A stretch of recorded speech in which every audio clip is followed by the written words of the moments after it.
Good morning. Let's try it again. Good morning. Good morning and welcome to the Night Conference Center at the museum. I hope you all are already enjoying the lovely scenery. I saw many of you outside on the patio having breakfast, so we hope that you will enjoy your time with us today. I am Michelle Asha Cooper, the president of the Institute of Higher Education Policy, affectionately known as IHEP. Today is the culminating event of our 25th anniversary celebration. IHEP was founded in 1993 by Colleen O'Brien and Jamie Marasotis. And since day one, our mission has been about service and equity. I love hearing Jamie and Colleen talk about the early days of IHEP and how they worked tirelessly because of a deep commitment to equity and a deep commitment to student success. Their impetus in those early days was to do something good for education and to do something good for society. And over the years, we have been really fortunate that we have been able to attract people who are really a bunch of do-gooders. Like, we really want to live out our mission, and we really want to make sure that students in society are better off because of the work that we do each and every day. The fact is that as our mission has gotten stronger, we have been able to grow. And we have been able to reinforce the lasting importance of our mission each and every day. And even though we sometimes may have challenges and fights along the way because of the issues that we are contending with, we know that these are fights that are really worth it. We are fighting for something that's worth fighting for.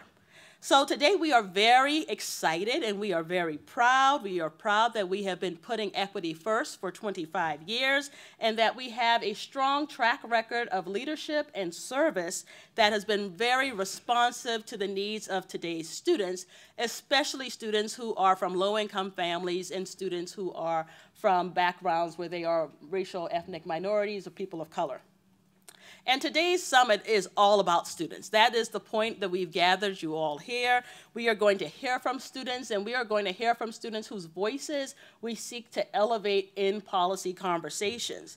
And as some of you may recall, many years ago, we did a documentary titled Degrees of Hope, Redefining Access for the 21st Century Student. We actually had that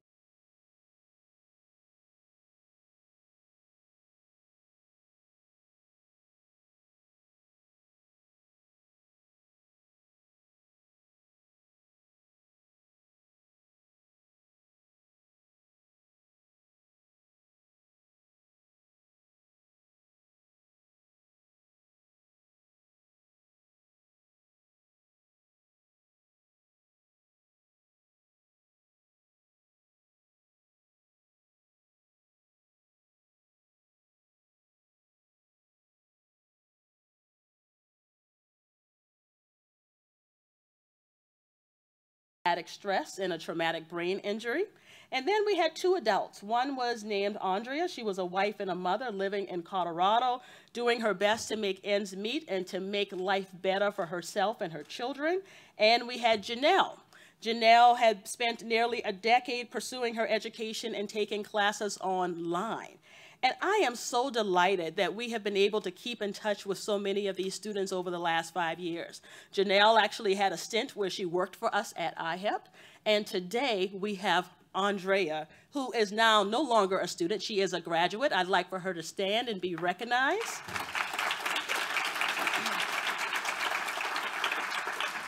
She has an amazing story, and she and I went on the road for quite a number of years just telling her story, and I'm glad that she could be here today as a graduate. And in that same spirit, you know, we are pleased to bring in the next cohort of students and student voices, and we have them here today, and you will get an opportunity to hear from each and every one of them, and hopefully we'll interact with them. We have DeJore, stand DeJore. Nada,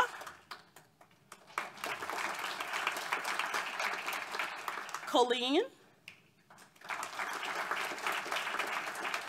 Justin, and Yuderka. Thank you for sharing your stories with us. Your stories inspire us and they motivate us, and I think all of you will feel the exact same way once you hear from them. Now, many of you know that IHEP has 4 policy pillars, and as we move beyond our anniversary celebration, we have reaffirmed our commitments and intend to advocate even more strongly for policy solutions that promote college affordability, that foster degree completion, especially for students who have stopped out, that create opportunities for those who are incarcerated and have been formerly incarcerated, and that advance the use of high-quality data to improve student outcomes. Today's event will focus on college affordability, of course, but you will see themes of all 4 of our priorities centered and infused throughout today's conversations. Now, I want to thank you all for being here. Whether you are among those who are in the room, or those who are viewing via the webcast, or those who are following us on Twitter using the hashtag #ElevatingStudentSuccess for our tweeters out there, we are happy to have you. We recognize that this is a lot of work to be done around college affordability, and we cannot do it alone. And we thank you for your interest in tackling the issue of college affordability, and we thank those who are already serving as our partners in this endeavor. I want to give a special thank you to the Lumina Foundation and their support of this event, and I also want to thank my colleagues at IHEP, especially Ellie Peters, and Niall Thomas for all of their work in planning today's event. Today's college students may come from different socioeconomic backgrounds, they may come from different age groups, and they may have different skin color, but they are all united by the common desire to attain a degree or a credential, one that has value, one that will provide economic freedom and social mobility, and one that will allow them to improve their lives, transform their communities, and for some, they may even want to just save the world. So we've got some work to do. So thank you all once again for being here, and thank you for joining IHEP in our efforts to support students. And now I want to welcome my colleague, Mamie Voigt, to the stage. Thank you.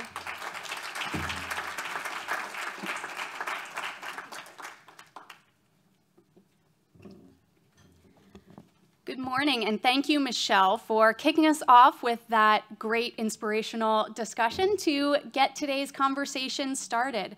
As Michelle mentioned, I'm Mamie Voigt. I'm Vice President of Policy Research for the Institute for Higher Education Policy, and I'm so excited to have all of you here today and absolutely thrilled to have these wonderful students here today to share their stories with us throughout a full day's worth of a rich agenda. I'm going to start off the conversation by giving you an overview of the report that we are releasing today, The Cost of Opportunity, Student Stories of College Affordability. I hope that you've had a chance to pick up the glossy copy at the registration table. If you haven't, there are more out there, so please feel free. You also have a couple shorter pieces in your folder that build on the stories of the students that we had conversations with throughout the course of the last year. Before I dive into some of the findings and some of the work that's presented in the report, I want to give an important shout out and thank you to the lead authors of the report. Again, Ellie Eckerson-Peters and Amanda Janice Roberson. They have spent a good portion of the last year traveling around the country, speaking with students, interviewing them, and hearing their stories, and then pulling together themes and lessons from those conversations with students and putting them together in this long, glossy report that I hope you all will read. To give you a bit of a summary of this paper, what we did over the course of the last year is interviewed 17 low-income and working-class college students to understand their aspirations, their goals, and their perspectives, and the challenges and struggles that they are facing when trying to access college, pay for college, and succeed in college. This builds on previous work, as Michelle alluded to, with our Degrees of Hope, documentary that is showing outside where IHEP has a history of talking with students and trying to lift up their voices into policy conversations. The students who we spoke with for this work come from a diverse array of backgrounds. Many of them are Pell Grant recipients. They come from a variety of different racial and ethnic backgrounds. Some students are returning adult students. Some are student parents. A student veteran is participating in this work. So it's a variety of students from different backgrounds with different pathways who've taken different pathways to and through college to pursue a variety of different goals. And we are so excited to have 5 of them here with us today, who Michelle has already introduced. So thank you, Yuderka, DeJory, Nada, Colleen, and Justin for joining us for today's conversation. You'll be hearing from some of them on the next panel, and then some of them throughout the breakout discussions as well. So please find time to chat with them. To give you a bit of an overview of some of the things that we heard in the conversations with students over the course of the last year, the first finding that we have is that need-based financial aid is a critical support to low-income students and working-class students, but the amount that we're investing right now in need-based financial aid is insufficient to cover the full costs that students are struggling with in order to make it through college today. You can see here in the words of Diana, who's a psychology major at Lehman College. She lives with her family in order to save money.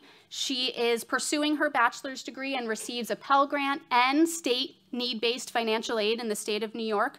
But even combined, that aid is insufficient to cover all of her costs. She still struggles to pay for transportation costs, medical costs, and the expenses that she contributes back to her family for things like rent and groceries. So our need-based financial aid is critical, but remains insufficient. That leads into our second theme from the conversations that emerged. Students are going to great lengths and making great sacrifices in order to pursue a higher education. Because the financial aid that we have right now is insufficient to meet their needs, they're making enormous sacrifices, in some cases jeopardizing their chances of success in college, and they're being forced to make these very difficult decisions about how to make ends meet. So we heard stories from students like Markeith and Leo at Wayne State who have had to drop down to a lower course load in order to afford college. We have heard from students like Nada, who we'll hear more from later, about having to forego purchasing textbooks because they were too expensive and she didn't have the necessary financial aid. That's a theme that we heard across many of the student conversations that's going to have a direct impact on students' learning abilities. And finally, we heard from a number of students who are making very difficult decisions about whether and how much to borrow in order to go to college, whether and how much to work while in college. Students that we spoke with are working anywhere from 4 to 40 hours a week, sometimes at multiple jobs, trying to piece together enough earnings to pay their college expenses. And some students facing decisions that no student and no human should ever be forced to make in terms of what and when and whether to eat. Students were faced with enormous financial pressures that were forcing them to make these impossible decisions of balancing things like food costs, housing costs, book costs, and tuition. And we'll hear more about those conversations later today. And finally, all of that leads into our third theme that we learned from these conversations. Students were facing a very complex, complicated, unpredictable financial aid system. Students that we spoke with were doing a great deal of meticulous planning each semester and each year to plan for how they would finance the next semester and their next year of college. And then the rug would be pulled out from underneath of them when something changed about their financial circumstances or something changed about their financial aid package, their eligibility for a federal or a state or an institutional grant, and all of a sudden all of that planning that they had done was not working out because their financial situation had changed. As a result, they would spend the first several weeks of a semester scrambling to figure out how to make ends meet and how to pay those tuition and non-tuition costs, just at the time when we would hope that students would be able to dive into their new syllabi and begin working on those first assignments to get a leg up on the learning that they hope to achieve during that semester. This unpredictability created great challenges for students. So From these themes, we identified a set of 4 policy recommendations for federal, state, and institutional leaders to take into account the situations that students are really facing when trying to afford and succeed in college. The first is focused on federal policy and strengthening the need-based federal Pell Grant, which is the cornerstone of our nation's financial aid system. However, the maximum Pell Grant has failed to keep pace with rising college costs, with inflation, and as a result, while the maximum grant used to cover about 3/4 of the cost of attending a public 4-year institution, today it covers less than 1/3 of those costs. So we recommend strengthening this grant by increasing the maximum to put it on a path towards doubling, tying the grant to inflation, and making program funding mandatory as opposed to discretionary through the budgetary process. Second, we recommend better targeting state and institutional financial aid based on need, so that low-income students and working-class students who really need financial aid in order to access and succeed in college are the students who are receiving the most financial aid to help with both their tuition expenses and those important non-tuition costs. Third, we suggest creating greater transparency for students in the financial aid and the college-going process. Students were wrestling with the complications of the process and of the system.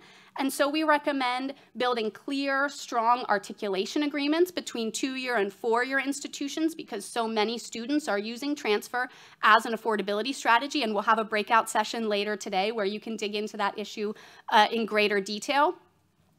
Second, we recommend simplifying the system by providing students with a standard financial aid award letter so that they can compare different financial aid offers from different institutions and really understand how much they're going to be expected to pay for their education.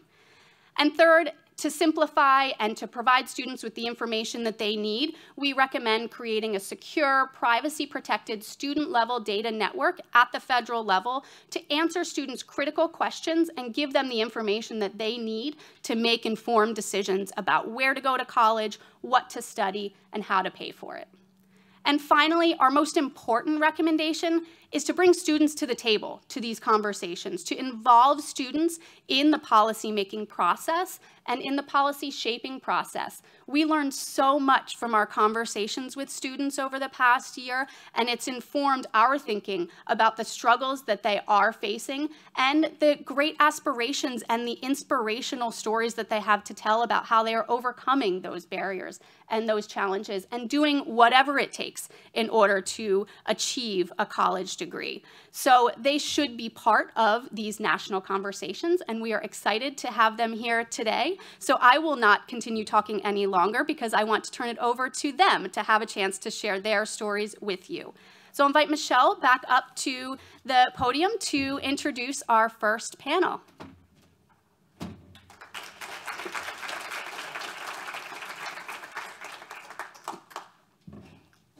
Thank you, Mamie.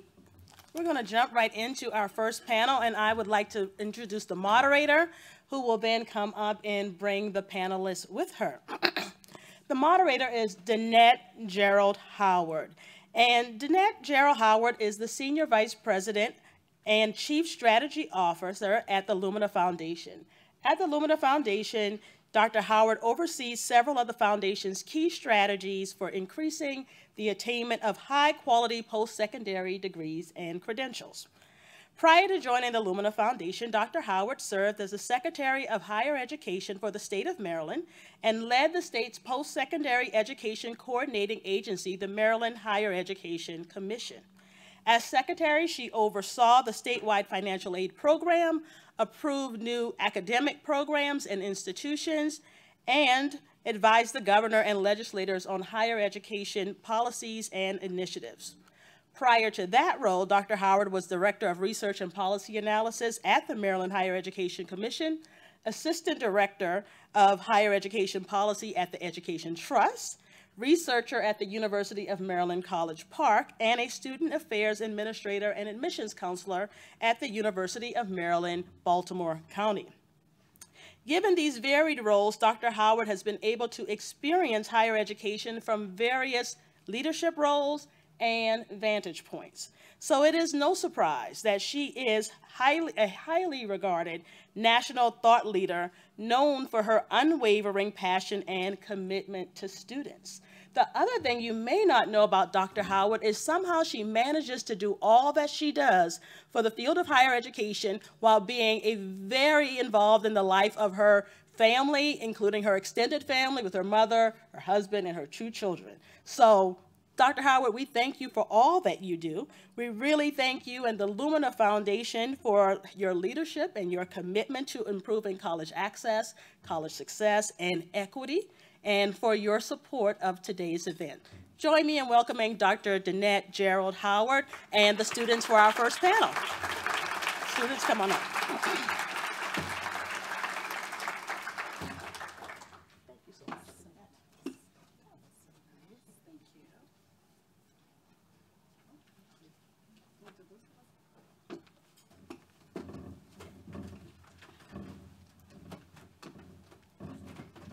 Well, good morning, everyone. That was actually one of the nicest introductions I think I've ever received. Michelle, thank you. What she didn't share is that when we were doctoral students together at the University of Maryland, we used to share a cubicle wall. So we have come a long way since the days of living in that stable of cubicles in the Benjamin Building at the University of Maryland. I am oh, and there was another cubicle mate, Dr. Patricia Steele over there.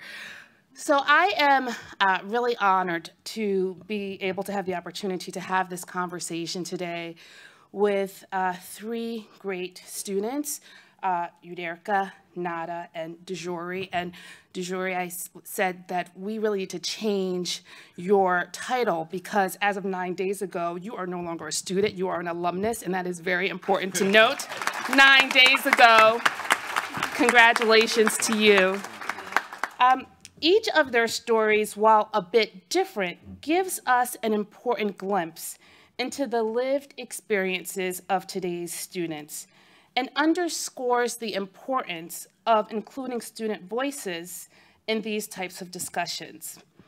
At Lumina Foundation, we use the term today's students because we know that contrary to a commonly held belief that most college students are still enrolling directly from high school, attending four-year institutions, living on campus, and being financially supported by their parents.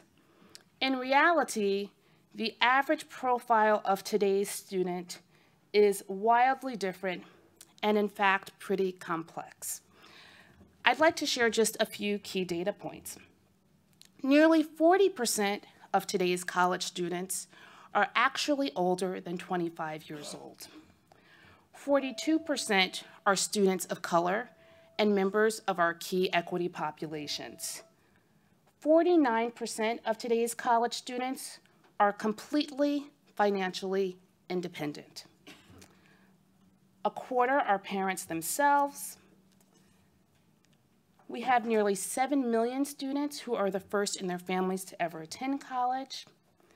And the vast majority of all students haven't saved a single dollar to put toward their college education. So just let that sink in for a moment. If that's the reality of who today's students are, we can't improve college completion rates or attainment rates, especially for our equity populations and for low-income students, unless we address the affordability crisis. For all of us who are interested in developing and advancing sustainable policy solutions to support hardworking students from all backgrounds, we must first invest the time to really understand the challenges today's students face and not assume, as too often happens, that we know what solutions would work best for them. And so we're going to do just that today by having this conversation. So we'll begin our discussion by giving each of our panelists the opportunity to really introduce themselves. And I'd like to ask them to do so by responding to a couple of questions. can you share with us what your college journey has been like to this point, and what's motivated you to persist in college? Hi everyone, my name is Natalie Hari. A little bit background about me. I came from Egypt 5 years ago, and I'm the first of my family to attend university in U.S. I started as to be more financially efficient. I started with 2-year institution, community college, and transferred to George Mason University this year. What made me most persist about continuing is that was the biggest goal for my family, or actually my mom, to come to U.S. is to actually get bachelor's from U.S. So that was the main goal for us. We had to sacrifice a lot of stuff so that we can actually get or achieve this goal. And I'm working towards achieving it, definitely. That's wonderful. Thank you. Thank you. And right now, where are you attending college? I attend George Mason University currently, and I'm a junior. Actually, technically, I'm a senior right now. That's important to note. That's important. Thank you. Now, DeJury, we have something in common. Can you tell everyone where you attended college? Yes. So up until recently I am a graduate of Howard University in Washington, D.C. It's kind of weird saying it now. But what made me want to go to college and continue, I am a second-generation college student on my mother's side, and I'm the first-generation student to go to a historically black college and university. And so I knew that's something I wanted to do, and I knew I wanted to live in D.C. And so when I put 2 to 2 together, it came out Howard. So I knew Howard University was the school I wanted to go to since the 8th grade, and it took a lot of hard work and determination to get to Howard University, and being able to sustain myself and stay there for all 4 years was very challenging, but I wasn't going home without my Howard degree, so so it was definitely a lot in my parents. I think I'm very thankful for my parents because they were very helpful and supporting me, but it was not easy, and so it definitely something that I am glad that I've accomplished, and happy to say that I'm a graduate. So that's great. Yeah. So you were pretty clear, since you were in the 8th grade, of where you went to go to school, and you said that you weren't leaving without kind of that credential in your hand. Right. But can you say a little bit about what motivated you to persist despite some of the challenges that might have come your way? So yes, what I did a speech a couple weeks ago at my senior Sunday, and my speech was around always being told no. I didn't get into Howard at first. I didn't get the financial aid package that I thought I was going to get. I didn't get the financial aid that I thought I was going to get, the financial support from the university that I thought I was going to get. And for something in me just told me to continue. Mm-hmm. I had a dream and I had a goal, and I knew that in order for me to live with myself and not have any regrets, I knew I was going to have to continue to persist, and that these were just obstacles that I would just have to overcome. And so that is just something that I knew I wanted, mm-hmm. And I'm happy that I've achieved it. But yeah, I knew that I wanted that degree, sure. And that was mostly my motivation. I knew I wanted to be a graduate of Howard University. That's great. Thank you. So lots of intrinsic motivation there. Yes. Euderica, can you share your story with us, please? Yes. Good morning, everybody. So first of all, I want to tell you thank you. It's an honor for me to be here, participate in this event, because I want that my voice elevate my voice to help some students. So let me tell you something first. I'm a Lehman College student, and it's my pleasure to announce you that I graduate this semester, even though all the bad circumstances that I had before. Thanks God that the financial aid that I have to continue into my education. But even though it was not enough to pay my tuition, but I want to tell you that I'm very, very proud of me because I never give up. Yes. I always said I have the plan B. Right. The plan B was no financial aid to pay my tuition costs at home, but I'm doing a lot of things like get two part-time jobs, one in Lehman College and one at Bronx Community College. So let me tell you something about me. I came from Dominican Republic in 1995.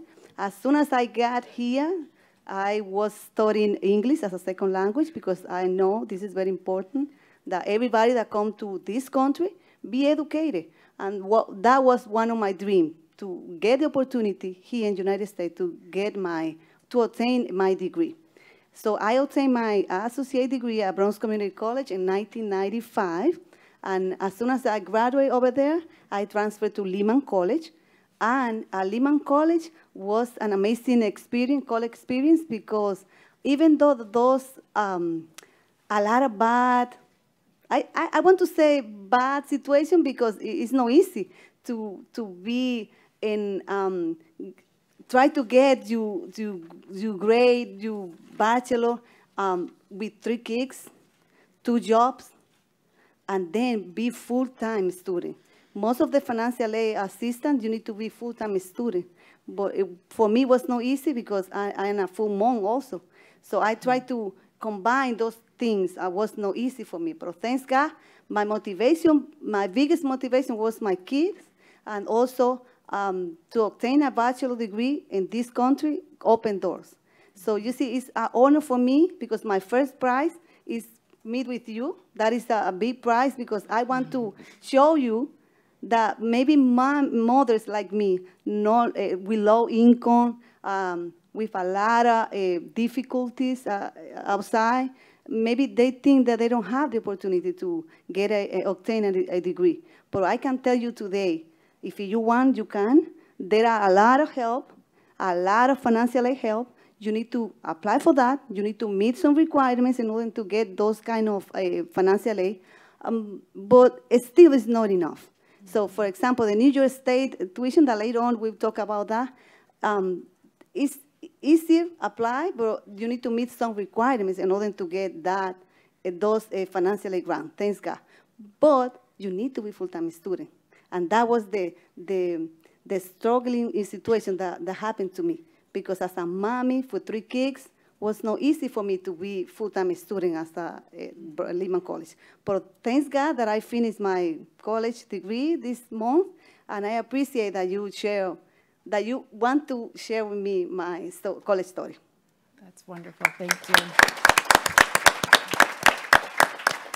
So you mentioned a couple of times that your children really were your motivation to continue, as you started at a community college and then transferred on to Lehman College. And I think it's very important for us all to remember that we hear those statistics. We hear that 25% of college students are actually parents themselves, but we always have to recall that behind those statistics are real people with real lives every day, balancing work, school, and raising a family in your case. So that's why it's so important to hear your story. Thank you. So as we move through these questions, can each of you share briefly what one of the biggest affordability challenges has been while you were in college pursuing your degrees? And talk a little bit about how you've overcome that challenge. Anyone who would like to start? Yes, so the plan B. This is the plan B that I mentioned you. So in my case, with the low income, I qualify for the full financial aid, for the federal financial aid.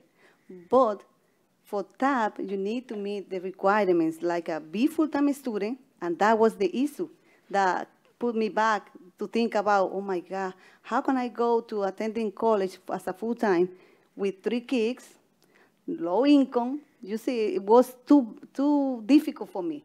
Derrica, can you just mention what TAP is, please? Oh, yes. The TAP is the Tuition Assistance Program, the New York State. I'm coming from New York. So in order to be eligible for TAP, you need to meet some requirements, and one of them is be a New York State a resident, at least for 12 months. Also, you need to, in my case, I graduated from high school from my foreign country, Dominican Republic. But in order to get TAP, you need to be have a high school diploma from the United States or GED.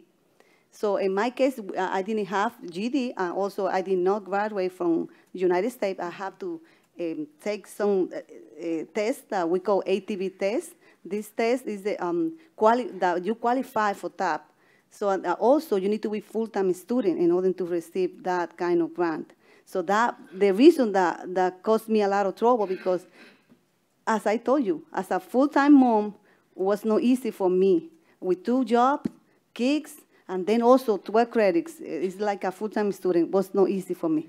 So that is the reason. And also, another thing that I want to share with you is that as a Bronx Community College student, I was full-time all the semester. But when I transferred to Lehman College, there I only be able to take 2 classes per semester.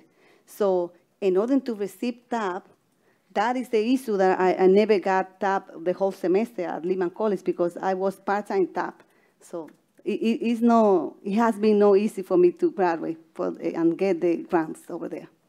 Sure, can you share your challenge and how you overcame that? Yes. So my freshman year, I went to Howard. I had some scholarships, of course, that, took care of my freshman year. As I progressed my sophomore and junior year, I heavily relied on grants and making sure that my family contribution, estimated family contribution, was 0.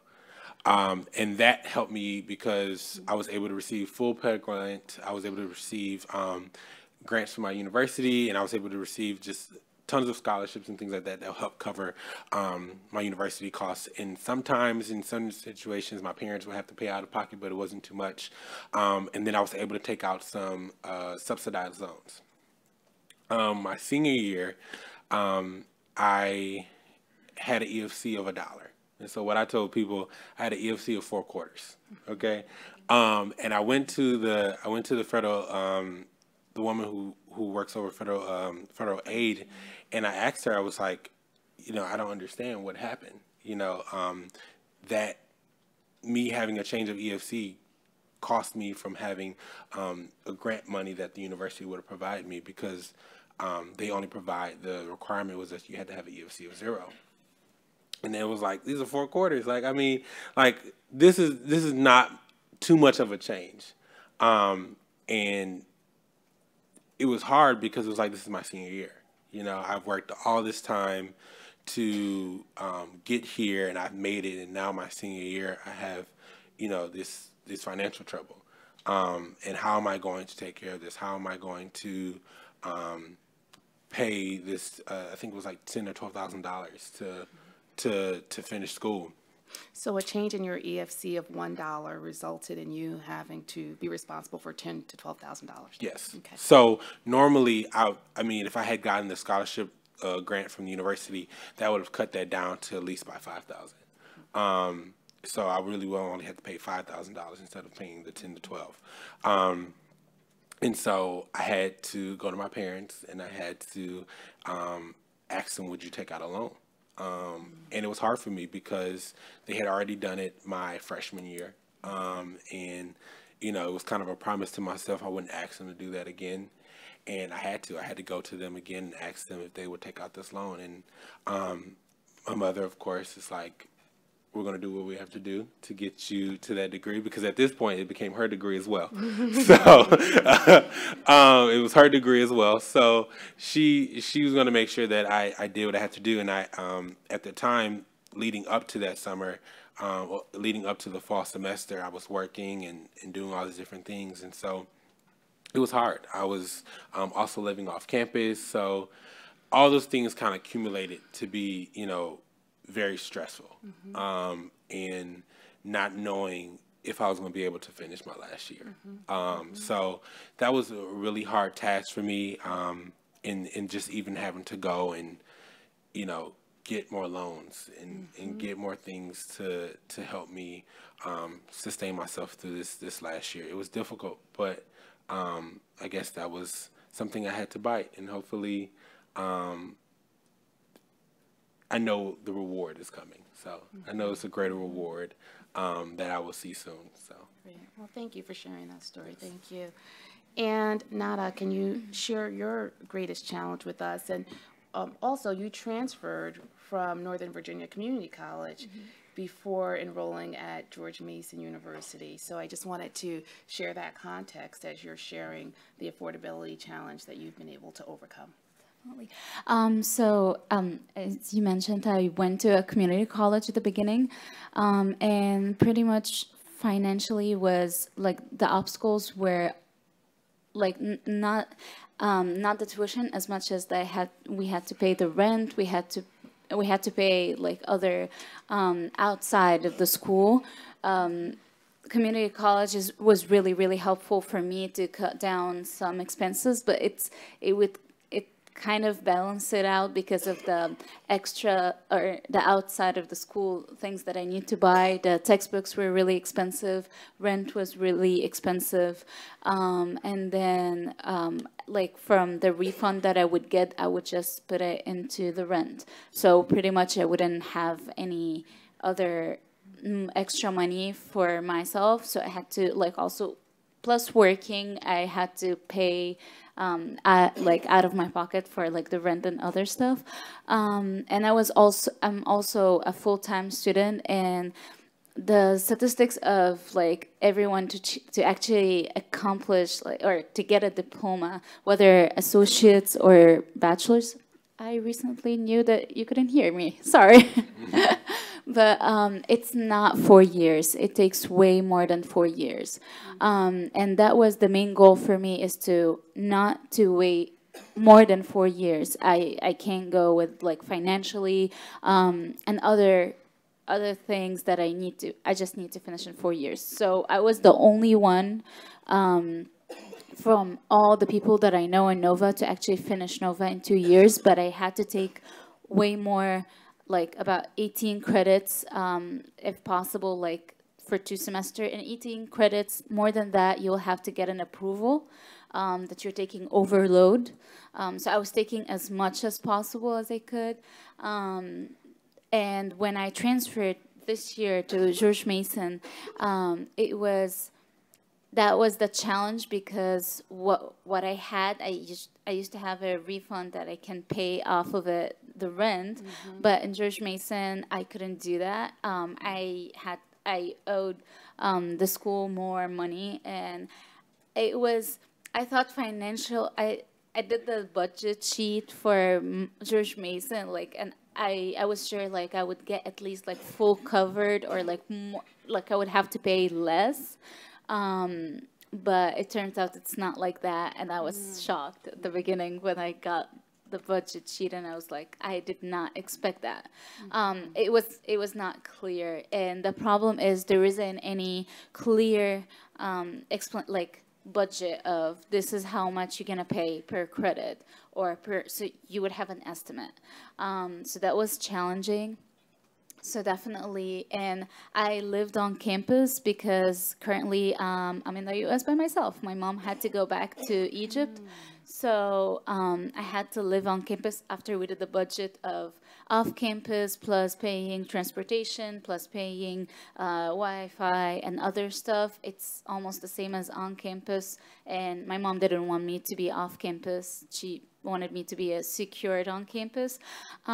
So I had to take loans, of course, and she definitely contributed, and I worked so that I can pay off also and contribute with her, and that was the biggest obstacle. But the other problem is during breaks would be like either the school would be closed, so I have to figure out like transportation and food and other things. So that was definitely a challenge. Yeah. Well, I saw some of the other students nodding their heads in agreement when you were talking about the lack of clarity with that budget worksheet. And I think that really underscores something that we heard come through in the recommendations from this report is the need for there to be greater clarity and greater transparency, even in the award letters, as I think one of the recommendations is to standardize those letters from institution to institution so students can compare apples to apples, and also to provide a greater degree of clarity in those budget worksheets so you understand the totality of the cost that you're going to be responsible for. So very good point. Actually, also, I lived in Virginia for 5 years, but there was, I didn't know that, but like if you submit the deposit before you get the, after you get the acceptance by how many, it was a weird rule, but that will consider you out of state. So I had to deal at the beginning with proving that I lived in Virginia for 5 years, so I would be eligible for in-state tuition, but definitely that was a challenge because even like some of like the people that I was talking to them and proving like I was providing documents and everything, they would say, well, even if you lived in Virginia your whole life, you might not like also be eligible for in-state. And it just, I felt like hopeless. I'm not like, so if it's out of state, that would be impossible to actually, but gladly I'm in-state tuition. So Derek, I want to ask you another question, and I mentioned when we were sitting down there that we had something in common because my mom actually went back to college after I was born. She started when I was 6 months old and finished when I was in the 3rd grade. So I have a very vivid memory of attending my mom's college graduation, and my parents were really smart in that after my mom graduated from college, they took us on a trip to Disney World. So I always associated being a college graduate with going to Disney World, and I think that's probably why I landed in higher education. I thought college is a very good thing. But I know that you have to make a lot of sacrifices when you are both trying to do something that you know is going to benefit yourself and your family in the long run, but you still have to attend to the day-to-day needs of your children and your family. And you've talked a little bit about working 2 jobs, raising your 3 children and being committed to your schoolwork as well. Can you share with us a bit about those sacrifices that you had to make in order to get to this point of almost being a graduate with your bachelor's degree? Yes. So, be mommy for three kids is a very responsibility. So, imagine how responsible I have to be because I have 3 kids, seeing that I can be as an example for them. They express me that they feel very proud of me, but at the beginning, that story was not like this. It was, Mommy, you're not young to go to college. That was the first thing that my little one told me. And I said, no, Mommy, never think about that. Education counts everywhere. Yes. Doesn't matter what country you live. If you have your degree, you have a key in your hand that you can open any door. And then I have to prove them while my journey in school. So I showed them I can be as an example that if you want, you can, because we have a lot of difficulties at home. As I told you before, I had to pay rent, I had to pay bills, I had to pay for books. Even though that I qualify for full financial aid, I have to be full-time student. If you're not full-time student, no full financial aid. So that is the issue that I have in my journey in college experience. So always I said then, when Mommy graduated, because they ask, Mommy, but when you graduate, when? So now that they learn, they know, they grow, they know how important it is to obtain your bachelor degree.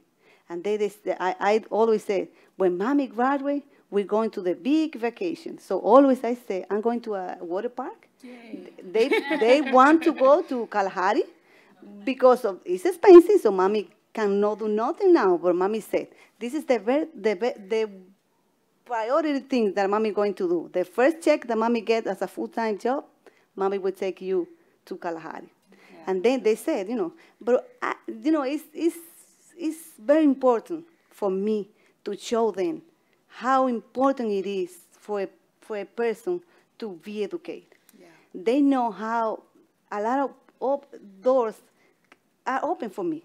So you see, I'm here. This is my first prize that I get from God because I say, my voice will be heard for a lot of people that maybe has the same story like me. They want to go to college, but they don't know that there are a lot of help. The only thing they need to apply and then take a vision, put effort, and then never give up, like me. For example, this semester is my last semester at Lima, and I'm planning my semester, but I only left 3 classes. 3 classes, and the first thing that I thought was, oh my God, 3 classes?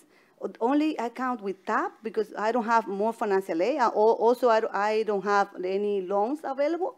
And then I said, oh my God, it's almost $3,000. How can I get those $3,000? I don't know. That put me in a bad situation. I feel sad because I said, oh my God, for 3 classes I have to stop my college. Thanks God that I know a little bit about TAP. And one thing that I always tell my students, because I work as a college assistant in the financial aid, I can tell the student how they can go to any of the financial aid assistant, how the requirements, how they have to continue meet some progress and pursuit in order to be eligible for next semester. And then I know that some classes, you can take some classes as elective. So my academic advisor, thanks God, counseled me, say, Yudelka, you have 1 class that you can take as elective. So those 3 plus 1 is 4. I say, amazing, now I can be eligible for TAP. But even though it's not enough, because still I owe 296, but only 296 is not 3,000. So I said, plan B, and do Uber Eats to pay those 296. This is new, you don't have that information. You see, I said, I'm here today, and then I want to let you know that it's not easy. It's not easy. As a mother of 3 kids, low income, it's not easy to go to get your goals. But if you want, you can. If you want, you can. And today I want to express you that even though that I have financial aid, it's not enough. So I hope that our voices, somebody heard, policymaker, be aware that even though that we qualify for the full financial aid, it's not enough. Because the non-tuition payment costs us, affects us in order to get any college grade. College, like attending college. Because for me, it has not been easier. It has not been easy.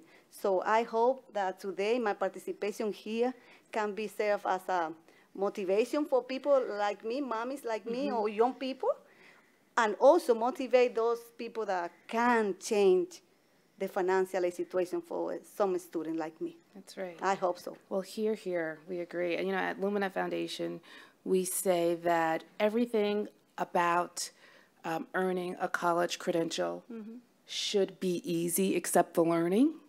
Like, you should be able to focus on the learning, and that should be rigorous and challenging and hard. But everything else should be fairly easy.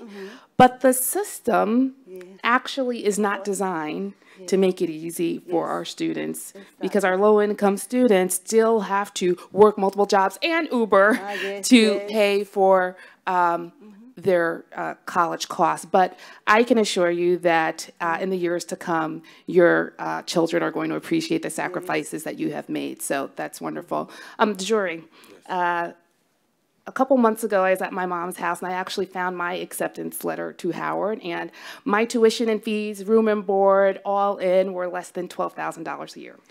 And he's giggling. And I know now from my seat as a member of the Board of Trustees at Howard that tuition fees, room and board, all in, are about $45,000 a year. So in a relatively short period of time, I mean, it was a couple of decades ago since I got that letter, but, things have really changed. And so can you tell us a little bit about how your college experience would have been different if you had enough need-based financial aid to cover all of your expenses. And if you didn't have to worry about working those extra jobs and asking your parents to take on the plus loans for your last year, and really cobbling together enough resources to see your way through those 4 years, how would that experience have been different for you?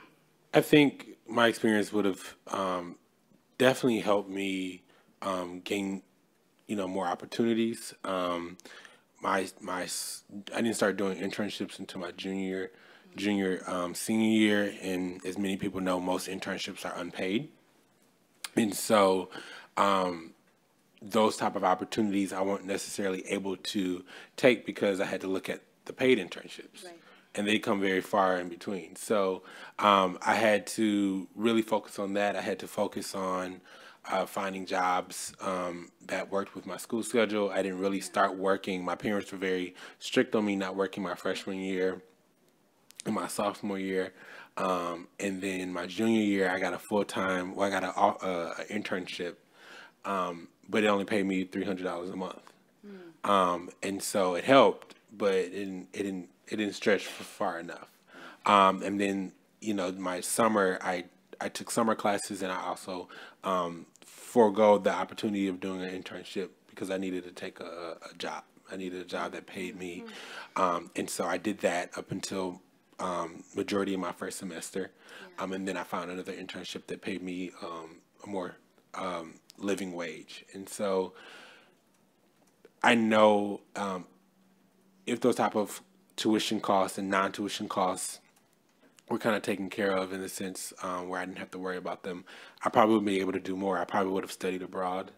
I probably would have maybe done a opportunity of like going to a different university for a semester, different things that I think I know I would have done that I necessarily don't regret that I haven't done, but I know it would have advanced and broadened my college experience. And so I know that having the financial issues that I had, it definitely showed me that getting this degree was so far worth it.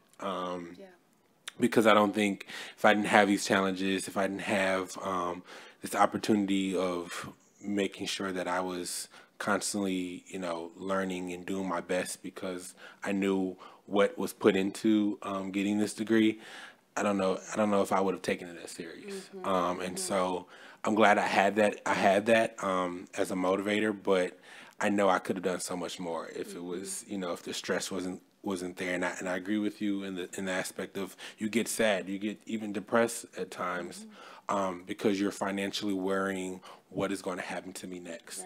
And especially like in certain institutions where you can't register for classes if your balance is not to a complete zero. You can't do certain things. You can't get housing. You can't apply for these certain things. And so that then adds more stress. And so what do? How do you fix this? How do you move on? And so it definitely tolls on you emotionally and physically sometimes, because depending on who you are, you might be staying up all late at night worrying. You might not, you're not doing your best. You're not really focusing. You're not thinking, you're not focusing on what you're there for, which is getting your education. And so many times I went through that. And so if I didn't have that, I think it would have helped me, propelled me, and it would have, possibly advanced me in academically and socially. Yeah, thank you. You had a lot of great points in your response, and there were a couple of golden nuggets that I just want to underscore. You mentioned the importance of internships and other opportunities that fall within this bucket of high impact practices. The research shows that there are certain experiences that people have while they're in college that lead to more rewarding careers and post-college outcomes, some of which are internships, some of which include study abroad experiences. But we know that access to those types of experiences vary considerably based upon your socioeconomic standing. And we also know that some of the most lucrative internship opportunities are unpaid. I think about, so my new soapbox issue is congressional internship opportunities that lead to those entry-level jobs. Well, they're unpaid, and so typically unpaid. And so if individuals want to have their first job be on Capitol Hill and really could use that congressional internship to serve as a launch pad into those jobs, low-income students can't sacrifice having a paid job over the summer to have one of those congressional internships. Study abroad is another great example. So very, very good reminder. Thank you for sharing. So final question before we turn it over to the audience for questions is for you, Nata. You spoke a little bit about your experience of transferring from Northern Virginia Community College to George Mason, and a bit about the surprise of that college budgeting worksheet. But can you say anything else about what you wish you'd known about affording a four-year institution before transferring to George Mason? I think part of it would be that it's not like, even if there's an estimate for like how much it will cost, but this is not limited to this because there is a lot of things that goes out of also this. Definitely the change in the budget was definitely, this is the main issue, but there is other expenses that goes into it that I did not even expect. I didn't plan. Plus, definitely if like in case of emergencies or anything, planning all that, it was not expected. I would say housing even because and I just recently moved out of my dorm because we only get 24 hours after our last final exam to leave, to pack and leave. So that was definitely not, at some point it gave me a lot of anxiety about, so when I move out, where am I going? Because I don't have family here, so I can't just like move out and go to my family's house because it doesn't exist. And any rent or off-campus housing would be for at least 6 months, or like it's a contract. So that was hard for me because what if I'm traveling and I don't know exactly, didn't plan that ahead. So definitely that was a challenge and definitely gave a lot of anxiety. Right. And that's a really important point that you make about the housing issue, because we're also hearing that even over school breaks, many institutions close their dormitories or residence halls over spring break or winter break, and for students that don't have family in the area or can't afford to travel back to where they are from, they no longer have access to their housing. They no longer have access to the dining hall. And this is all part of the affordability equation too. So it's a very important reminder. We have time for a couple of audience questions. So if you have a question for our panelists, please raise your hand. That's the first question here. Thank you so much for sharing your stories, and congratulations on graduating. Kind of related to that point of like what's next. So you've each talked about how important the degree is to you. Do you feel fully prepared and that you can get, unlock those doors that you said the degree will open, and has your school prepared you for that? Or do you feel like all those sacrifices you made are worth it? Okay. I can answer that question. So, as you mentioned, the opportunity for internship, and as soon as I started at Bronx Community College, my vision was here. I was not working at that time. I was receiving unemployment benefits. I don't know if I mentioned that I was working for 11 years in a company, and that company closed the door, and I see that opportunity, not happy that they closed, but the opportunity to go forward to my education, because I know the education counts, as I told you, everywhere. And then I said, let me take this opportunity to go to get an associate degree.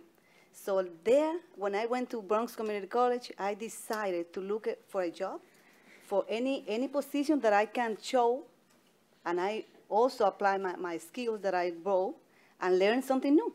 And I said, well, I will looking for a job that I be there for my rest of my life, or not rest of my life, for entirely when I was taking college courses. So I applied a registered office at Bronx Community College. I was there as a work study because I learned that you can have work study. That was my plan B that time, to work study. So I was a full-time position, a student, and working part-time as a student. So there at Bronx Community College, I was for 2 years. Then my supervisor referred me to a college assistant as financial aid because there was a vacancy. So from 2014 until now, I'm working as financial aid counselor, college assistant, I'm sorry. And there I'm getting the experience. So the only thing that I was missing was my BA.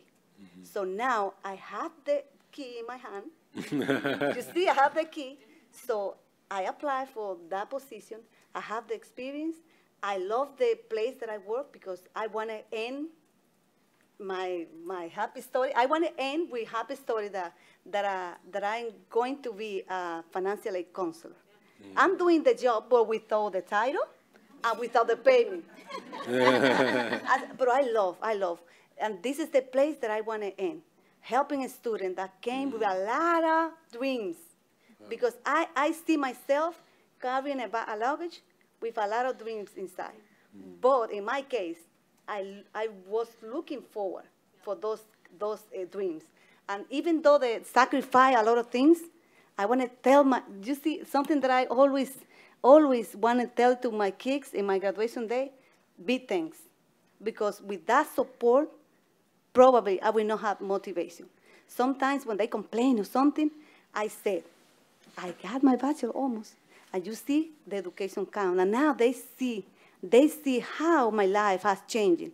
Because I have the experience, I have the BA, so I have more opportunity to be at a good job in my next future. That's great. Thank you. Did anyone else want to respond before we move on? I'd like to respond to that.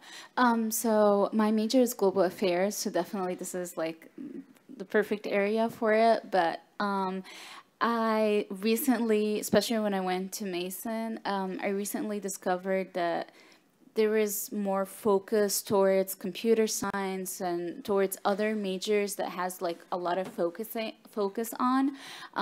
So I went to a lot of career fairs at my school, and I would find only 2 agencies that are looking for global affairs students.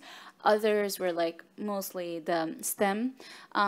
So that was definitely shocking for me because I thought global affairs, that's the most strategic major for this area specifically. But that was, I still don't know if like I will be able to get an internship or anything. But also another thing was the internships are unpaid, and that's really hard for affording transportation and especially transportation. If I'm there full time, I'm going back and forth, definitely that would be a challenge.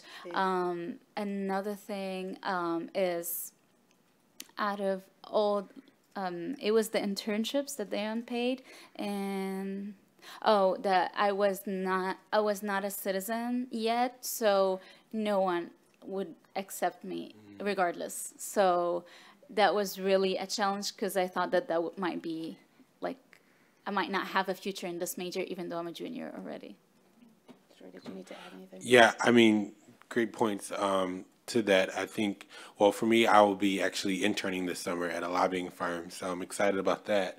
But I mean, if you asked me beginning of April, I was like, what am I going to do? Like, I was like, I have rent to pay. I have this and this and that. I mean, it's quite funny how adulthood just creeps on you as the graduation day. I'm still saying that, yeah. As the graduation day approaches. And so I definitely at some points felt unprepared, and I agree with you as well. Howard University is very business focused as well as STEM focused, and there was not a lot of opportunities for like nonprofits coming to the job fair, or firms like small, lobbying firms or law firms. Like, it was none of that coming to our career fair. So it was pointless for me to go because it was nothing that catered to me, and so. I definitely have that, and the only way that I've been able to attain the job that I will have this summer is through the fact that I was able to intern at previous government relations firms and other nonprofits. So those type of things, internships definitely help with that after graduation process. Is there one more question? Any other questions? Okay, and if I could ask that we have a very brief question and very brief responses. Thank you. Okay. Just with Nada, it kind of sparked just a curiosity for me. A lot of the times with the international students that I interacted with on campus, I was under the assumption that they had possibly been from families that were from high socioeconomic backgrounds, but is that possibly not the case, or is there any data on that? Do we know what kind of students are? So so my family they're not high socioeconomic in Egypt. They're I would say middle, but the problem is when you convert the Egyptian currency to the dollar is a big, huge, like it's really huge gap, and it's only the Egyptian pound is 17, but the problem is that as now Egypt is going into a transitional phase, so to accommodate the living costs over there, you would you have to save way more in order to get to pay the tuition over here. So my family did contribute, but like they have a limit because they also live there. So we're not high socioeconomic. If that answers your question. Yeah, I was just saying, I guess maybe as a general idea, just do we have any data as far as students that come internationally, are they as financially strapped as traditional domestic students? Yeah, no, not all of them. So I've had only like little that were actually out of most of my friends, actually they're international students because George Mason is really diverse. And basically like I've met 2 who were out of like high socioeconomic, and the rest they are either like scholarships, or I have 2 friends that they went to Nova, they were there, they graduated before me, but they can't go to 4-year institution because they're also international students. I'm glad that right now I'm a citizen, but international students, they suffer way more because they can't get some of them they can't get a job, so they can't pay for it, and their parents can't afford to pay for a 4-year college. And another thing is they can't handle the rent and the tuition. Yeah. So, well, I think that's a very interesting question to continue to explore. And at this time, since the countdown clock has struck 0, I would like to thank Euderica DeJure and Nada for sharing their experiences with us. Very insightful. And I would encourage you to continue to speak with them throughout the day. But thank you all so much. Thank you. Yes, I will echo that thanks. Thank you, Danette, for moderating a wonderful conversation. And thank you, Euderica DeJure and Nada. I know I have many more questions that I would like to discuss with the students and graduates here today. And we will have plenty of opportunity to do that. We are going to take a short 15-minute break now. There are some snacks available if you would like them. And then we will move into breakout sessions. So if you take a look at your agenda, there are 3 breakout sessions, and you can select from those. One is on state financial aid, and that will be in room 702. The second will be on transfer, and that is in room 704. And the third is in non-tuition costs, and that's in this room. So feel free to go get a snack, get some coffee, and then please find a breakout room for some additional discussion. If you see that one breakout room is overcrowded, then we'll just ask that you please move along to find a different room. Thank you all, and we'll start that session at 11 o'clock.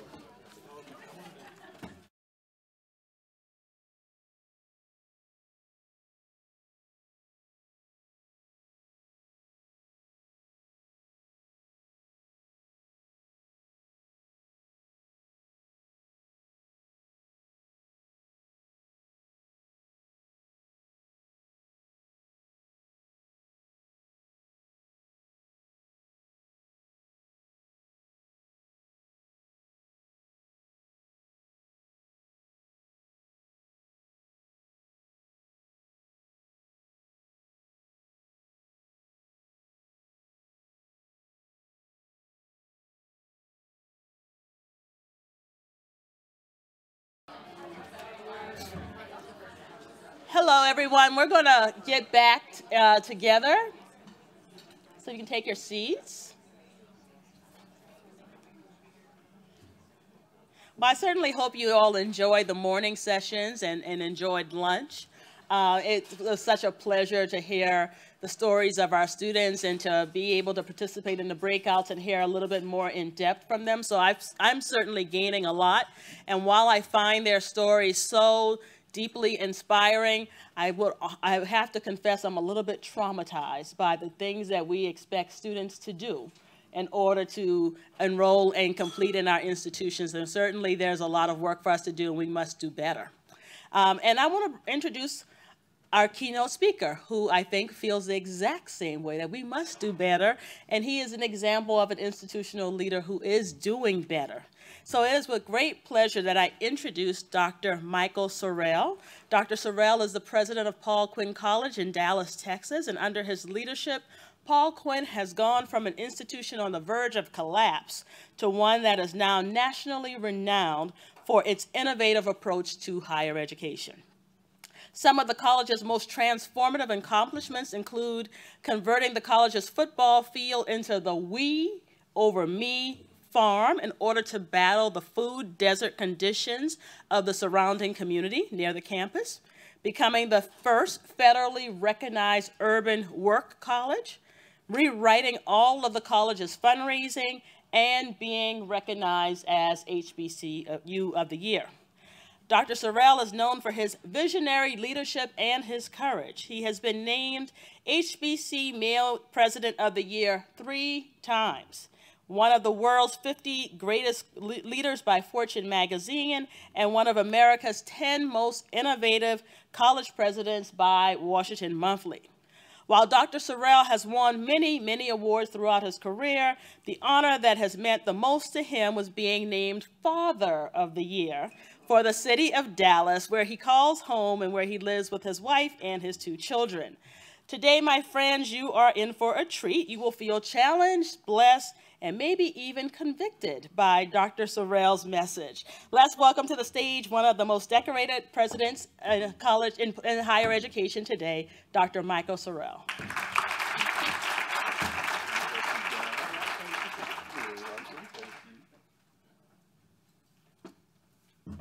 Good afternoon. That was decent, but I think we can do better. Good afternoon. Good afternoon. It is a pleasure to be here with you today. Now, we have a slight problem. I have far too much energy to stand behind a podium.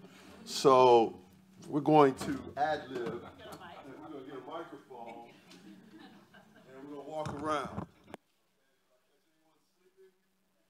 Okay? All right, so it is wonderful to be here with you today. I have so much respect for the work that Michelle and IHEP do on a daily basis. It is challenging to be in the higher education space because this is a space that is radically changing. And it's radically changing in what I think is the most authentic and best way, from the ground up.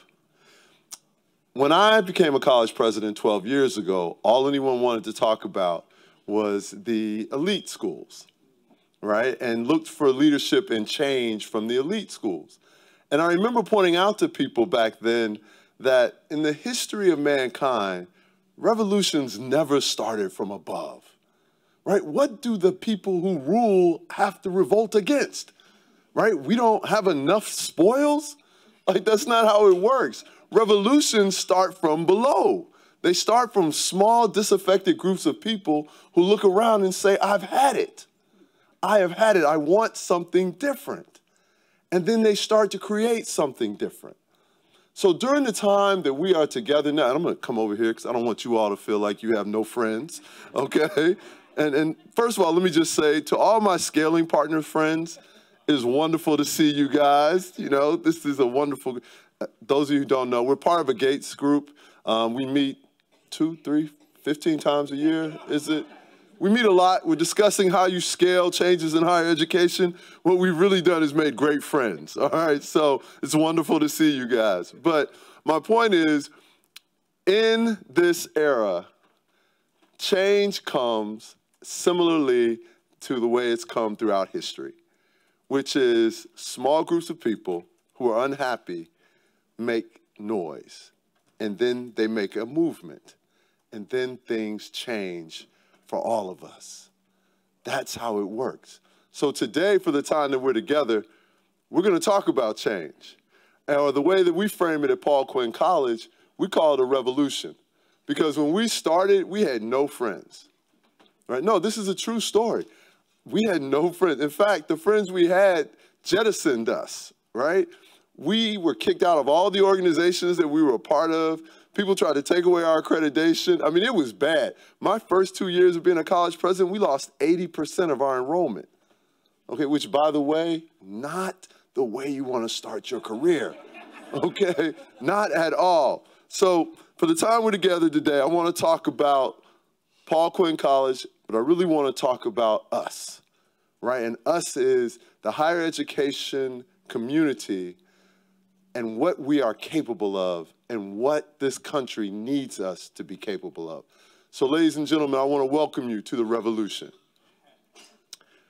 This is my favorite quote. And one day we must ask the question, why are there 40 million poor people in America? By Dr. Martin Luther King Jr. Now, lots of people love the I Have a Dream version of Dr. King. I actually love the Poor People's Campaign version of Dr. King, because that was Dr. King who looked around and said, I thought I fought the right war, but I fought a battle in a war that was much bigger than what I saw, and then changed to fight the real fight, which is addressing poverty. 40 million Americans live in poverty in the richest country in the world. The only reason that exists is because we allow it to exist. And if we want to change it, then all of us have to dedicate ourselves to changing it. And that's what we talk about every day at Paul Quinn College. We believe America is at war against its future. This is a real picture. This is a real picture of how some people in our country live. I could tell you that it's partially a real picture of the way some of my students live. And I know that because I've been to their homes. Right? I'm not one of those college presidents that sits in my office and writes papers and goes to conferences, although I do go to this conference. But it's summertime. My students aren't here right now. Right? But my point is, I know the lives my students lead because I've helped recruit them. I've been to their high schools. I've walked the streets of their neighborhood because I don't know how you're supposed to lead people that you don't know. Right? I mean, is it the theory of leadership? I mean, I went back and got a doctorate as a sitting college president, in part because I realized that I was president of a college where the only thing I shared in common with my students was that the majority of them were black. Right? I grew up in a very upper middle class, affluent life. I got 3 degrees in 10 years. I worked because that's what you needed to do to build your resume. But I was charged with taking care of students who come from Pell Grant backgrounds, who come from some of the most difficult places in this country. And I had a theory of what their lives were like, but I didn't understand what it meant to work full-time, go to school full-time, have a family. That is hard, right? And we were asking the wrong questions. The question we should have been asking is, why do we force people to go to school that way? Why do we think that's okay? But I would not have known that until, frankly, I was stressed out all the time. I felt as if I was doing a horrible job being a college president. I felt as if I was doing a horrible job being a husband. I felt like I was doing a horrible job being a parent, which is kind of ironic when I won Father of the Year, because I thought I was sucking it up as a dad, right? So the point is, you have to be able to walk in people's shoes, but first you have to know their shoes, right? This is too much of our reality in this country. So our students are poor. Do you know that the majority of students in public K-12 education in this country live in low-income backgrounds and families? If you look at the map, the entire southern portion of our country, students are living in deep poverty and going to school. This means that those students are on free and reduced lunch plans, right? It means that if they aren't in school, they might not eat a balanced meal. How can we be okay with that? Right? How can we look at this map and feel anything other than anger that we've allowed this to be our reality? So our students are poor. Our students are unprepared. Only 46% of SAT takers in 2017 met the benchmark score for college readiness. Only 31% of Latino test takers met that mark. Only 20% of African American test takers met that mark. So our students are poor, they're unprepared for college, and our graduates apparently don't get any better after they complete college. So 79% of all employers want their entry-level hires to come to them with real-world work experience for entry-level jobs. Where are you supposed to get experience for entry-level jobs if you're entering the jobs when you come from college? Well, it turns out college students wish that colleges had helped them get real-world work experience. 50% of college students want that.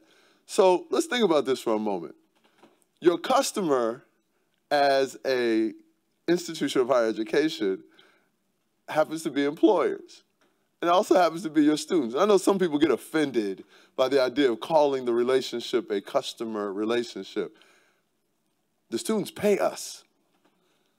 They're our customers, right? Our employer partners are unhappy. Our students are unhappy. The only people happy with this arrangement happens to be higher ed. This is a bad business model. This is why people are so angry at us.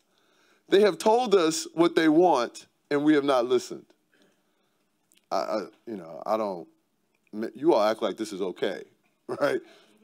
If my wife told me what she wanted and I continually didn't listen, okay, are you all married? Like, do you, right? This is a hard crowd. Let me just help you out for a little bit. You will not be married if that's your business model, okay? All right. So, colleges are too expensive. 70% of college graduates have significant debt. 44 million Americans have debt that totals $1.5 trillion. The average student loan debt in 2018 was $37,000. We have to be able to do better than that. It's hard to believe that we as a country aren't at war against our future when these are our numbers. So here's the thing, the cavalry isn't coming. Well, this made a lot more sense before this weekend when Robert Smith just decided to play Daddy Warbucks, right? But the point with this is this, billionaires, and this is just 2017, billionaires made so much money that they could have ended extreme poverty 7 times over. And yet extreme poverty still exists. Now, we're not talking about they had to give all their money away. All they had to do was just give 2017's earnings away, and extreme poverty would have been ended. And yet, poverty still exists. So we go back to the Dr. Martin Luther King quote. At some point, we have to ask ourselves, why are there 40 million people living in poverty when we could fix it?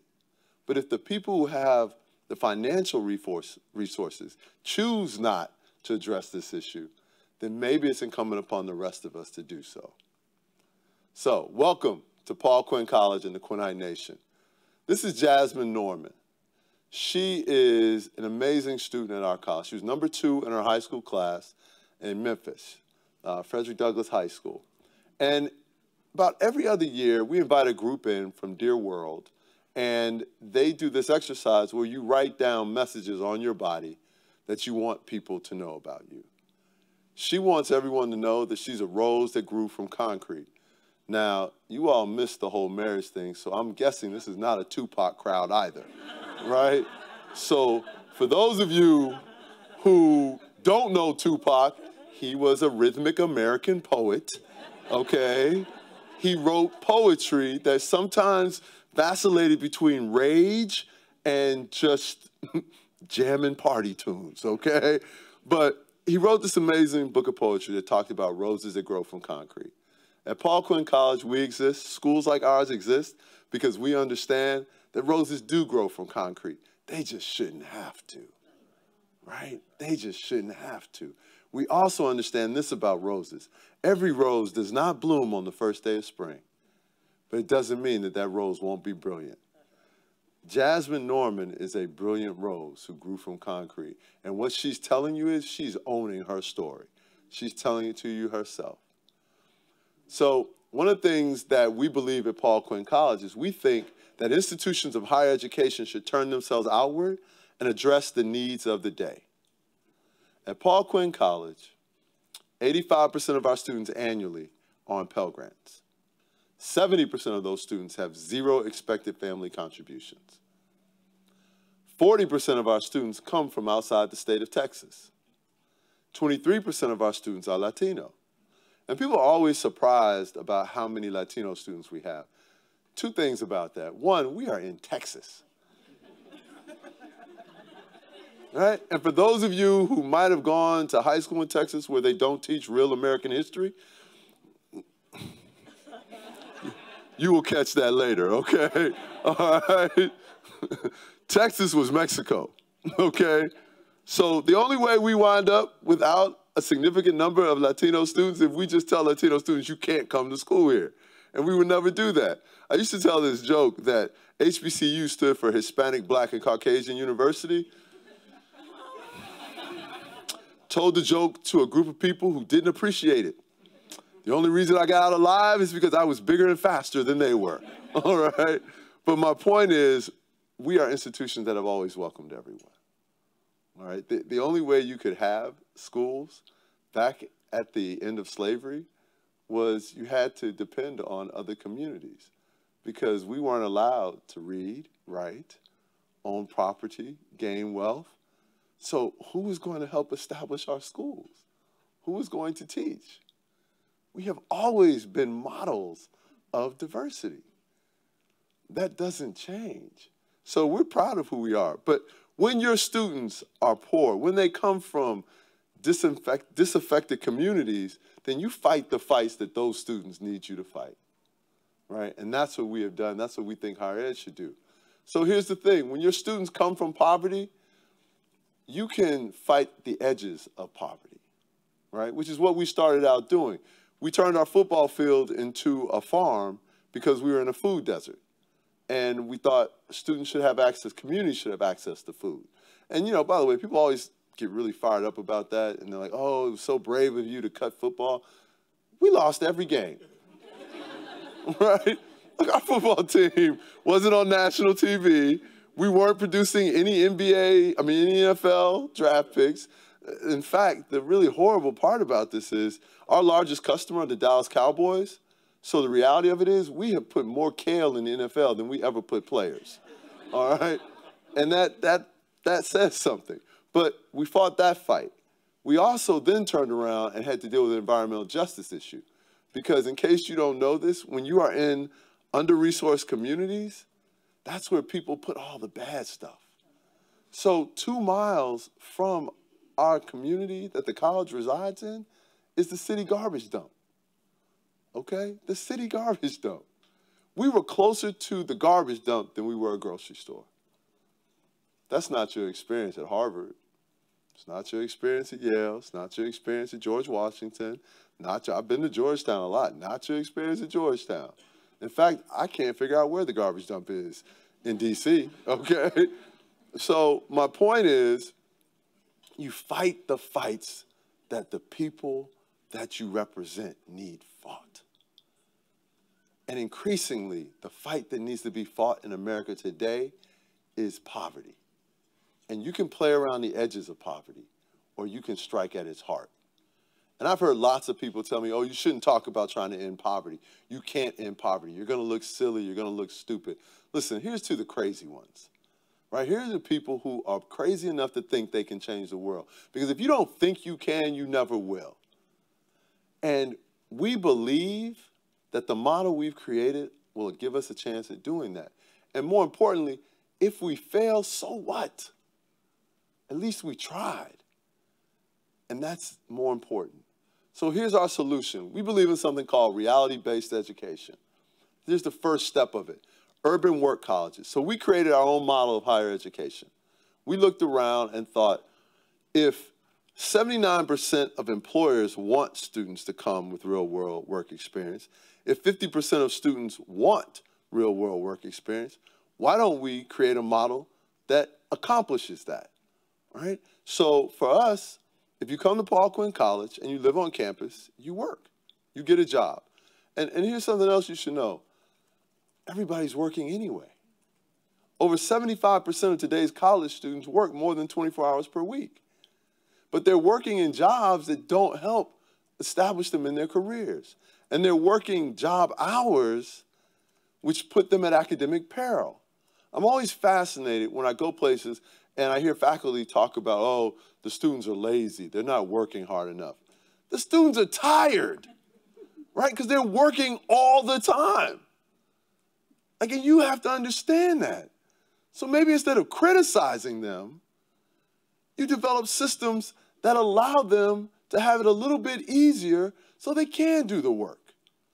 That's what this does. We have taken the need for students to go out and find their own jobs in-house. We find the jobs for our students, right? Every student works somewhere between 10 and 16 hours per week, right? Because of that, and they work on campus and they work off campus. And because of that, we were able to cut tuition and fees by $10,000. Okay, so it costs, next year it'll cost less than $16,000 to go to Paul Quinn College, right? And you will come and you will get a job. And we've created the option for students to be able to graduate with about $10,000 of debt. Now, let me be very clear. Many of our students are borrowing more than that, okay? Because it's the first time they've had access to what passes as capital markets. Because if you're coming from a Pell Grant background, that means you're coming from a low-income community, most likely. If you're coming from a low-income community, your banking industry are payday lending places, okay? Like, it's a different life. So one of the things that we realize is that by reducing tuition and fees, you also reduce the amount of money students can borrow because there's a cap on that, all right? So we're either going to help you not borrow as much through counseling you, or we're going to put a cap on it so you don't look up and you're $50,000 in debt when you graduate because you've never had access to money and your family needed the money. All right? So we're very pleased at that. And here's what that's done. In 4 years' time, we've reduced the average debt from $39,000 down to $16,000. All right? Now, we're not happy with 16. We're trying to drive it down to 10 or less. But when you start at 39, that's a significant accomplishment. Part of the reason it was so high is because our students were taking longer to graduate because they had to work, and that extended the amount of time that they were in school. These are just solving real-world issues, all right? Here's the other thing. Strata and Gallup did a study that talked about how important it is to have internships. So with our system, students have internships for every year that they're there. So you will graduate. If you're there for 2 years, you have 2 years of internship experience. 4 years, you have 4 years of internship experience. So this is our model. Now, we were fascinated by the fact that people went around talking about the liberal arts. And if you listen to folks talk about the liberal arts, you would think the liberal arts are now the worst thing known to mankind. And that's just not true. But here's something to think about. If you had not been, let's call it freshened up, since ancient Greece and Rome, might you need some updating? Right? I mean, because essentially that's what's happened with the liberal arts. The system's been in existence since God knows when, and no one bothered to update it. So since you all work at places that didn't update it, we beat you to it. And since we beat you to it, we named it after ourselves. So it's no longer the liberal arts, it's the Quinnite arts. All right? And so we went out and we asked our friends in business. We said, what do students need to know to thrive in your environment? They said, well, the first thing is they need to be able to write. Fair enough. We said, what's the second thing? They said, secondly, they need to be able to speak persuasively. Fair enough. Third thing was they need to be able to work in teams and solve real-world issues, so they need to be able to think critically. So we said, well, if you really scratch below the surface, writing is the liberal arts concept of grammar. Speaking is the liberal arts concept of rhetoric, and critical thinking is the liberal arts concept of reasoning. So why don't we just require every single course at Paul Quinn to have students work on those skills, which is how we created writing across the curriculum, speaking across the curriculum, reasoning across the curriculum, and then building digital mastery across the curriculum, because that one wasn't around back then, right? So this is, again, this is freshening up what's available. So here's what it looks like at Paul Quinn now. Starting next fall, we've already beta tested all of these except the last one, but I'm going to come to that. Starting next fall, every single semester at Paul Quinn, there is a writing course. Now, you're going to write papers in all your classes, but you don't become a great writer solely through repetition. You become a great writer by having the opportunity to have your work critiqued. So to do that, that means the faculty has to work in a cohesive fashion so that the students, every class isn't assigning an ungodly amount of work that then can't be properly processed and evaluated. So now you will take every semester a writing course. And the class, literally it's going to be called Writing Seminar. And the papers that you write during the semester will be evaluated in that course. So our goal is to produce the best writers in America, right? Because you need repetition and you need coaching to achieve that. So we're thrilled about that. Every class now requires you to get up and make public presentations because there is an art to learning how to communicate with people. The more that you stand in front of a room, the more comfortable you become, the more successful you become at it. And we're thrilled about that. Then critical thinking across the curriculum, reasoning across the curriculum, our students all work in teams to solve real-world problems. Now, this is what comes next after that is our honors college, where there will be no majors. All you're going to do for 4 years is solve real-world problems. That's it. We're going to partner with cities, and they're going to send us assignments that are real-world problems, and our students are going to have to solve them. And so when they graduate, they will have a list of skills that they've acquired through the work program, but they will also have a list of accomplishments from the problems that they've helped solve. And they're going to have to learn what happens when you screw up. Because you know what? You're going to screw up. That's just part of life. What you have to learn is what happens next. But it is a very clarifying moment when you realize that your mess-ups have an impact on people's lives. That might get the best out of them. So we're excited about that. I'm actually beta testing that concept in the class I'm teaching this summer. And then the last piece of this, building digital mastery. We're really excited about this because here's what that's going to look like. Every year, students will have the opportunity to pick up 1 to 2 digital certificates, right, or credentials that they can then stack and use to make themselves more marketable. So let me draw the big picture of what this looks like. You come to Paul Quinn College for less than $16,000 a year, for less than $64,000 that you're going to pay for a college education. You're going to graduate with 3 different forms of education. You're going to have your subject matter mastery, which is what you've chosen to major in. You're going to have 4 years of real-world work experience, which you will have gained from your job assignments through the work program. Then you're going to have somewhere between 4 to 8 digital credentials or certificates that you can stack, that you can use to access employment in the technical, somewhere in technology, right? So what we have done is we have poverty-proofed education because we have driven down the student loan amount to something that is reasonable.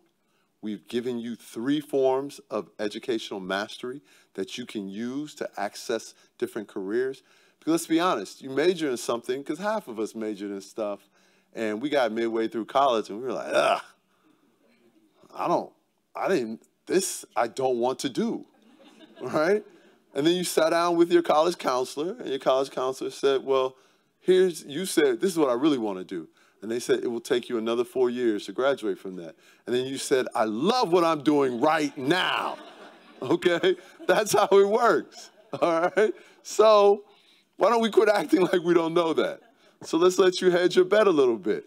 Then you go out, you've worked in the work program, and you've worked in jobs that you thought were in the areas that you wanted a career in. But the more you got into it, the more you realize, maybe this isn't what I thought it was. So you change your mind. Well, in a typical situation, you'd be out of luck.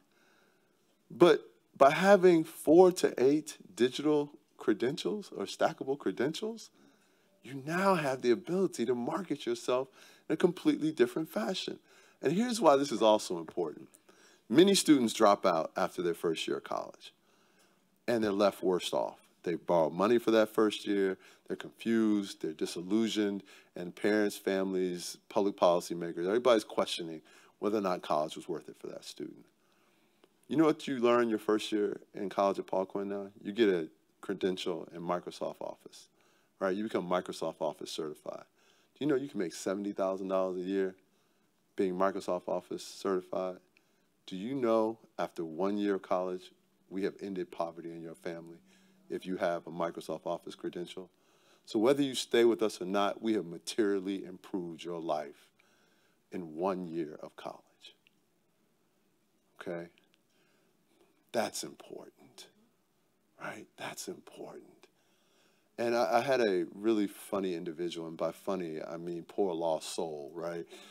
Who said to me, well, if they can make $70,000 after 1 year of college, why would they come back? And I was just like, because if we can teach you to make $70,000 after 1 year of college, think what we can do after 4. And then he was just like, I hate you. No, he literally was like, I hate you, all right? But my point with all this is introducing reality into education. We factored in the reality of their lives. We game plan for the choices that real people make in real world situations. And we didn't ask ourselves, well, everybody else has always done it that way, so we have to do it that way too. We looked at our students and said, you deserve something different. You deserve something better. This is what we came up with. So here's some other things that you should know about reality-based education. We offer a summer bridge program. This is our 10th summer of doing that. The students come immediately after their high school graduations, and they take 9 hours of courses, right? They get 9 credit hours before they even start college. They don't pay a dime as long as they qualify for the Pell Grant, because it turns out that you can access the prior year's Pell if you start before the end of the fiscal year, right? So we start in June, access that year's Pell Grant that the students didn't use because they were in high school, okay? And they take those courses. Here's something else you should know about the classes. They're taught by myself and the Vice President of Academic Affairs. So we are sending a message from the very beginning that we see you. We see you, we hear you, and we want you to develop a relationship with us, not based on, oh, I'm the president and you can't talk to me. I want you to see me in class every day. So my students come to class 6 weeks, and with the exception of this summer, I am there all 6 weeks. This summer I've got to go to South Africa, so I love them, but I'm gonna go to South Africa for a week, right? So they'll have me for 5 weeks, okay? But 2 hours a day, 4 days a week, I am there with them, in front of them. And we start out every class with a simple challenge. Tell me what's on your mind, right? How are you today? And that is so important, because sometimes what the students need to do is talk to you, right? Talk to you about their lives. Talk to you about what upset them. Talk about what scared them. Several years ago, when the brother was shot by the police in Minneapolis, St. Paul, we had a group of students from Minneapolis, St. Paul who knew him, right? So can you imagine lecturing that day when they're sitting there in pain? No, you have to give a platform for people to express themselves.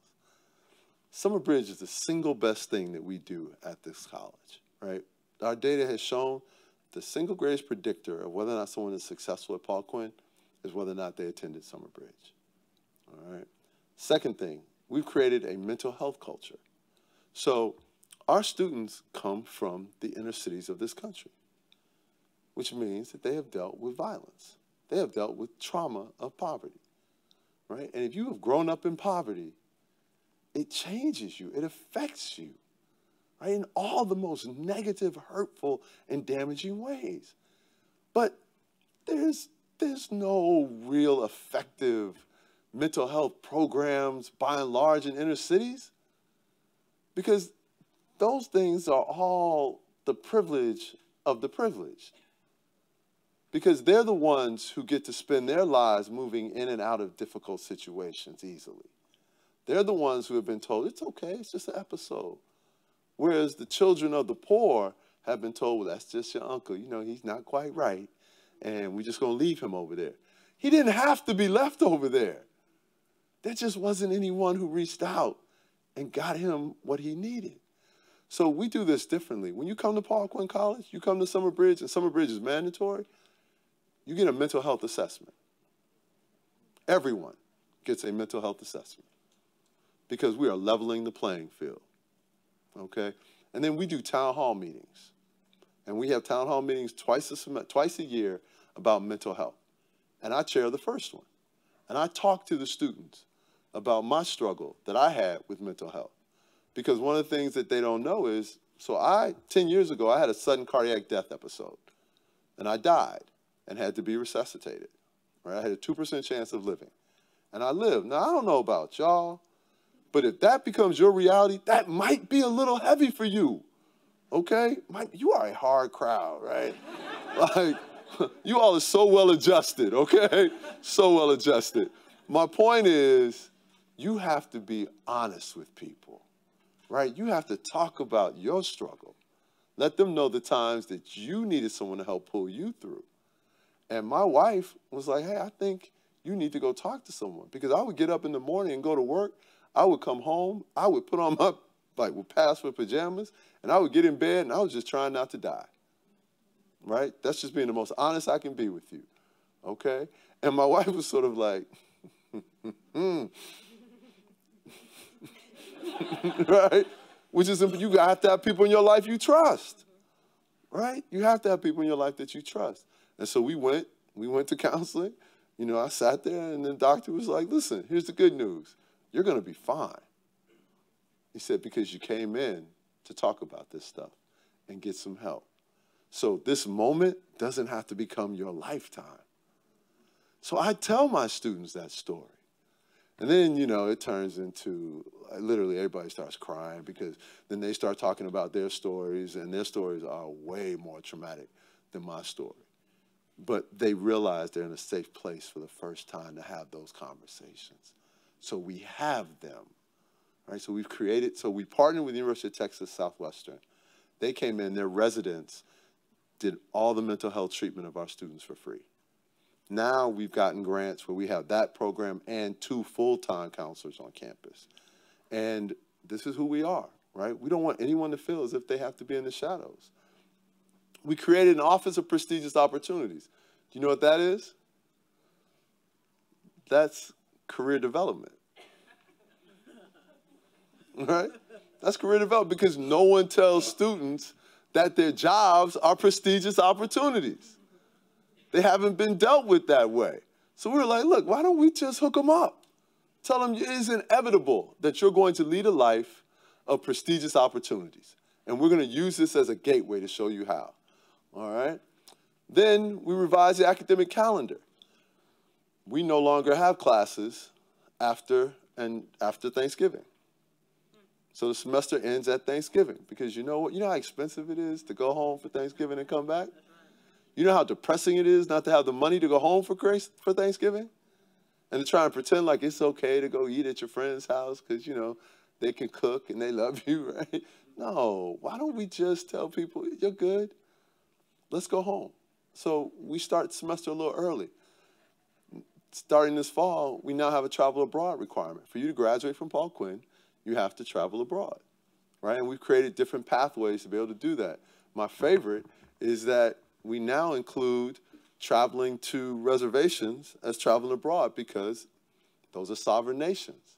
So if you're a student that it's a little difficult for you to imagine yourself flying overseas, we'll just fly you to Oklahoma. All right?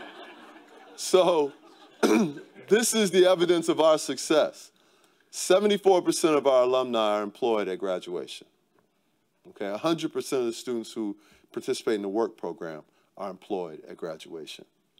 Our retention rate is 71%. And let me be very clear. I want 90%. I think if you send me your child, we should graduate you. But when I started, I inherited a retention rate that was 33%. So I'm going to celebrate our 71%. Thank you. Thank you.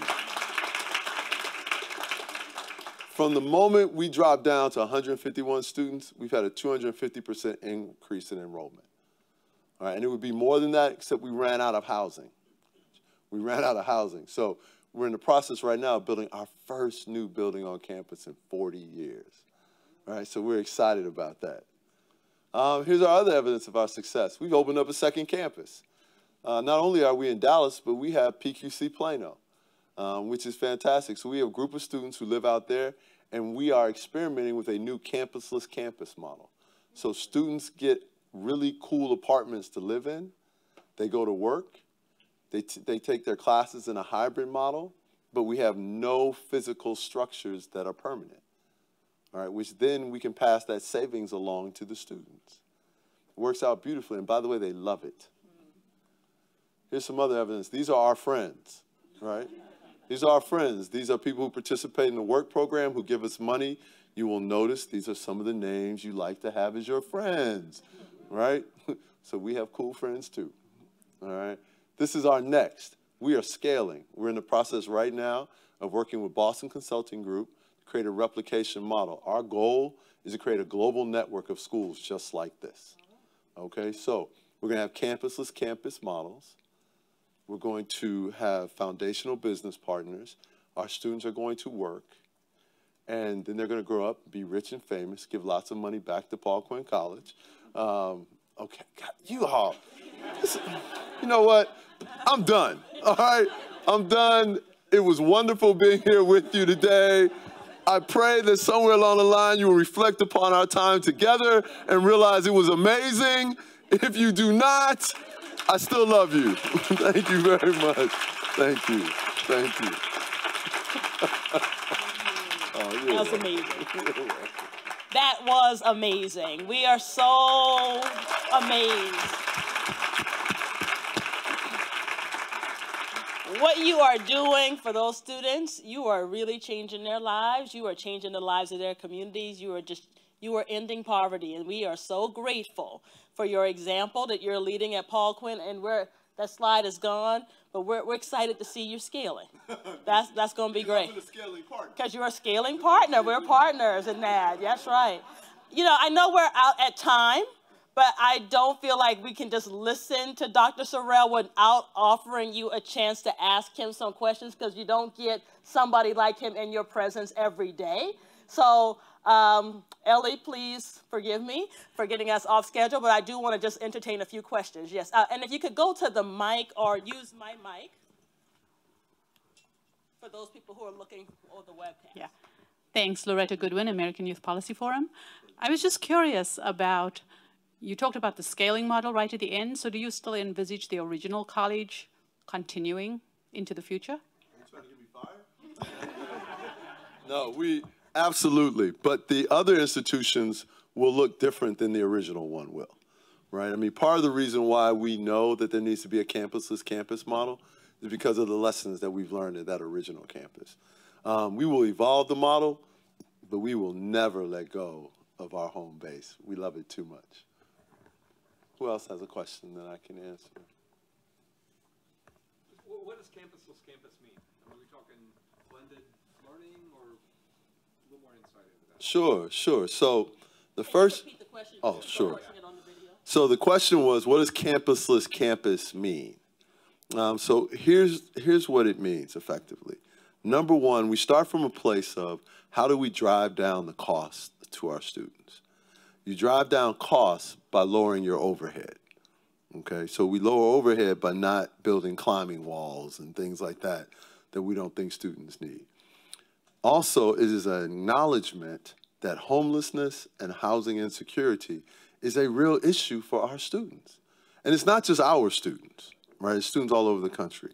So we arrange for them to have apartments that are in good places where they have amenities around them so they can begin to become accustomed to transitioning to a life like that. All right. Secondly, we will either use space at our employers, partners, for classes, or we'll go out and rent vacant spaces and transform those into classrooms.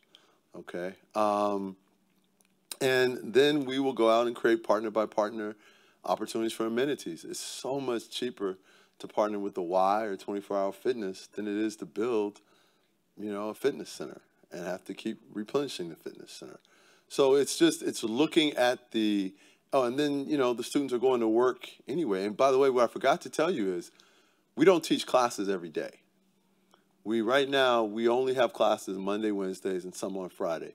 Tuesdays and Thursdays, the students are going to work so they can get in their work hours. Now, what's interesting about that is the students have expressed a preference for being able to have more time at work. So what we're trying to figure out now is, should we then have students go to work every day from 8 until 1 and then have courses every day? That model doesn't feel right to me, but, I'm not the one going to class. So if that's what makes sense, then that's what we'll do. No, you're welcome. I just wanted to ask, my name's Dawn Medley, and I work at Wayne State. So you're talking about being a work college. Mm-hmm. So there are 9 federally recognized work colleges. Yes, we are one of them. Okay, so that's what I just wanted to ask and make sure that you had, okay. Yeah, so I actually did my dissertation on Berea and used the dissertation process as a business plan, right? So which I probably wasn't supposed to admit out loud. But it was an academic business plan, right? So, but we took the model and created something different, right? We evolved it. Because one of the criticisms about the work colleges and why, historically they've not been able to kind of take off is because they could not address the way in which to tie the work to students' interest, right? And we thought, all the work colleges are in rural areas. It's much harder to sell kids from Chicago, from Detroit, on farming. We have a farm. We know this for a fact. Okay. Yes. Yes, ma'am. Dr. Sorrell, can you talk a little bit about, over the last dozen years or so, how you have worked with your staff and faculty around this kind of change? You've given us a wonderful vision of reimagining education for your students. Can you talk about what this has meant for your team? Sure. Oh, great question. So here's the reality of this. Everyone doesn't want to come along for the moments of change. And so I think everyone should have the opportunity to live their truest, best version of their lives. Okay? So we have transitioned lots of people to their truest, best version of their lives. But in all seriousness, listen, I wish I could tell you that everyone stayed. Everyone didn't want to stay. Everyone wasn't prepared to stay. And so what we tried to do, as much as humanly possible, is treat each person with dignity and respect while we help them do other things. Now, I'll be the first to tell you that I wasn't always good at that, right? It was a tremendous amount of stress. I inherited a school that had 30 days of cash left, which, by the way, no one told me when I took the job, all right? And we had no margin of error. And so, I think one of the mistakes we make is that sometimes we want to believe that hard choices don't have to be made. Hard choices always have to be made. And you're better for making them. So the folks who have stayed, I think, really represent an interesting group. So the school nurse has stayed. The librarian has stayed. I have a chunk of core faculty members who stayed. The Upward Bound director stayed, right? People who stayed were people who would come by my office during the toughest times and give me hugs. And, you know, and this is like the acceptable version of hugs, right? Like it's preacher hugs, okay? Because, you know, listen, so my point is it bonded us in a different way. And, you know, look, when you make great change, everyone doesn't want to see that because they were involved in the thing that was messed up. So your change says something about who they are. And what I would encourage you when you go down that path is to really work hard to give people a path to somewhere else. Right? I think that's so important because they're not bad people. It's just they're no longer the right fit. And let me be very clear. There will come a point in time where I'm not the right fit as the president. And I have to be willing to accept that and understand that and love the institution enough to go do something else. Like, you don't want to overstay your welcome. I mean, I've been doing this 12 years, right? I mean, I've got some battle wounds, okay? Now, it is incumbent upon me to recognize when it's time for me to go do something else and to have something else to go do, right? Because a lot of times people hold on because this is the best that their lives have been, right? I want to keep evolving. But it is, you know, there were some difficult choices that had to be made, but my parents raised me to make difficult choices. What else can I answer? All right. Yes, ma'am. I think just going off of that, I'm a high school teacher, by the way. And so I think of, we're being tasked as high school teachers to do a lot of these changes that you implemented in your college as well. But going off of her question, did you provide specific professional development for your faculty that stayed? So, yes and no. I fundamentally believe, first of all, that we all have a responsibility to seek out our own professional development. I had no clue how to be a college president. I started reading everything I could find. I called up other college presidents, and, you know, none of them had heard of me. None of them had heard of my school. So it was some interesting conversations at first, right? Because I was just like, listen, my name's Michael Sorrell. I'm president of Paul Quinn College. Oh, don't worry about the fact you never heard of us. I think you're brilliant. Turns out if you compliment people early in the conversation, right? Oh, you think I'm brilliant? Well, would you like to come study my brilliance? I would. I would like to come study your brilliance. And so I visited something like 40 college campuses, right, and took copious notes.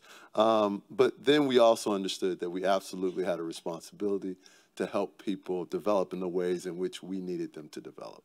So we have tried to do that, and we're becoming more and more aggressive about doing it now. We have limited resources, so we have to be really strategic in how we do it because we want to provide people pathways to going back to school so they can continue to do that. But I think you have to do that. And people want to learn. They want to be good at their jobs. They just sometimes are afraid of that's the other thing that I would tell you, and this is really important. Create an environment where it's okay for people to stumble. Okay, I'm not going to tell you create an environment where it's okay for people to fail, because failure seems a lot more certain. What I'm telling you is give people permission to stumble as they find their way, and tell them that stumbles don't have to become falls, right? And then stand shoulder to shoulder with them and coach them up, right? Because if you want people to do great things, there are going to be some missteps. I mean, it's like we went through a period where we tried this, and I will own it. It was my idea, where we got rid of grades. And I said, oh, we don't need grades. You know, it turns out you really need grades. Okay, you need grades. That's not one of the things anyone remembers at my school. Was more, I think there are a couple people who remember that because they'll be like, yeah, you remember that one? So they were really funny too, because when the fortune deal came out, and they're like, yeah, that's great. Remember, you were the guy that wanted to get rid of grades, right? Thank you for not telling them that. But my point is, make it okay for people to stretch, and then watch what happens next. Right? On that note, No, thank you. Thank you.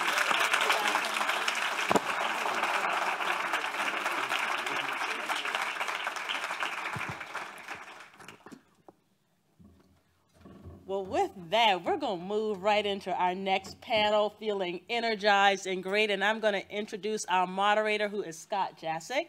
Scott is the leading voice on higher education issues, or one of the leading voices on higher education issues, and the co-founder of Inside Higher Ed. Prior to leading Inside Higher Ed, Scott was also an editor at the Chronicle of Higher Education. Most of us in the room know Scott because of his professional work, but what you may not know about Scott is that he believes in service and gives back to the journalism field in many different ways. For example, Scott has served on the selection committee for the National Magazine Awards, the Online Journalism Awards, and the Education Writers Association Awards. He has been a mentor in the Community College Fellowship Program of the Hechinger Institute on Education and the Media. And he also serves on the Board of Directors for the Education Writers Association. And in between all of that, he is able to lead Inside Higher Ed each and every day, and many of us get those notices in our inboxes about 5:30 a.m.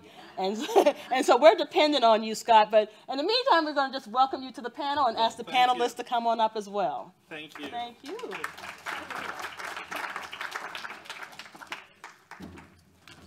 Well, it's great to be here. When I accepted this, I didn't know I was following Michael Sorrell, so that's the only downside. Fortunately, my fellow panelists will have enough charisma to hopefully get us in the Michael League. And so I want to start, while they're sitting, I just want to offer a few remarks that relate to this issue of student voices and the issue of affordability. And just as Michael cited the announcement at Morehouse, I'm going to cite it in a different way. So Sunday afternoon, I'm thinking foolishly that I already know what the news is going to be for Monday, and then I started to hear about this.